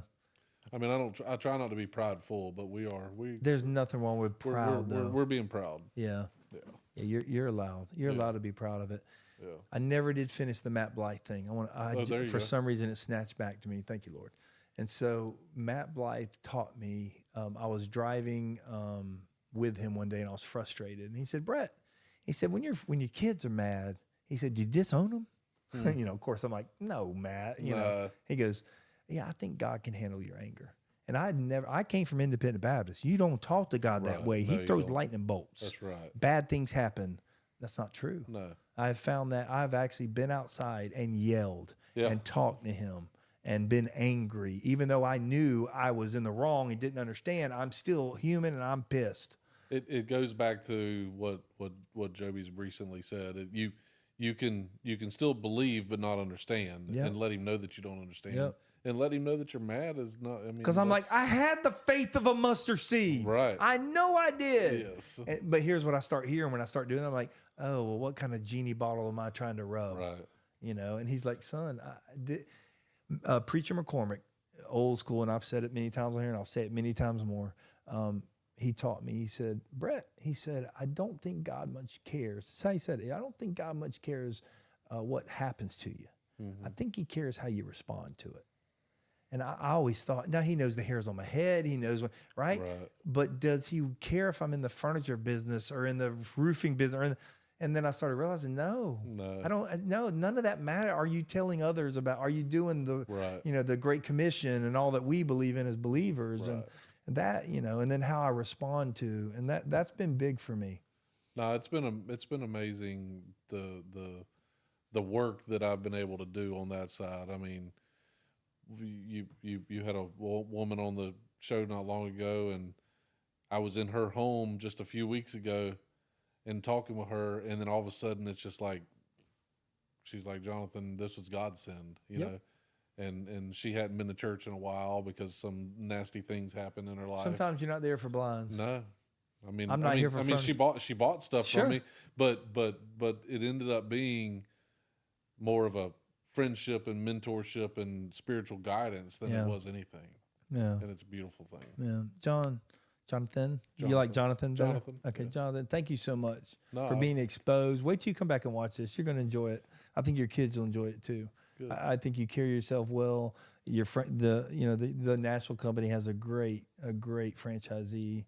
I can't wait to meet your bride. Yeah. I'd love to have y'all sit down maybe a little bit later, also about relationships and how merging and the headaches and the pains and the love and the fun. And I wish you nothing but success. I will have a link to his company, all of y'all as well. We're going to start doing infomercials. Not that y'all are going to have to watch, but we're going to start with my local clay people when they sit down with us. We're going to also come back. So he'll have some infomercial stuff that he'll be able to use for his business also. It's just a way of saying thank you guys for being here and all. I go back and listen for the wisdoms. To be honest with you, I don't have to go back. Happy, content, driven, and self-reflection. Man, if I can plug those 4 simple things. Now, simple in concept, hard in ideology. It's not easy. No, I mean, simple in ideology, hard in implementation. Right. But if I can get 4 of those just dusted on people around me, miracles happen. Yes, God sir. gets to grow that. I love it. And I think you did a lot of that tonight. So I appreciate you. Now we're going to leave with our... So that's the buzz for me. By the way, we're done talking to them. Okay. So that's the buzz for me. Yeah. Is what you just I learned offered. to stay strong. Concrete in the dirt I was raised on. Know how to put in Share, work. like, Running all day, subscribe. you know it's What are you game on. waiting My on? skin is thick as tough. Jonathan was on Running, here. stay alive. My God. If Jonathan's on here, everybody needs to know about it. Bumblebee Blinds. Don't miss them. We're still on live. That was awesome. Hey, let me turn this off. Don't say anything bad about your bride, okay? No, Not right now. nothing yet. Especially about your bratty kids, like you told me earlier. Tag 'em kids. I'm just kidding.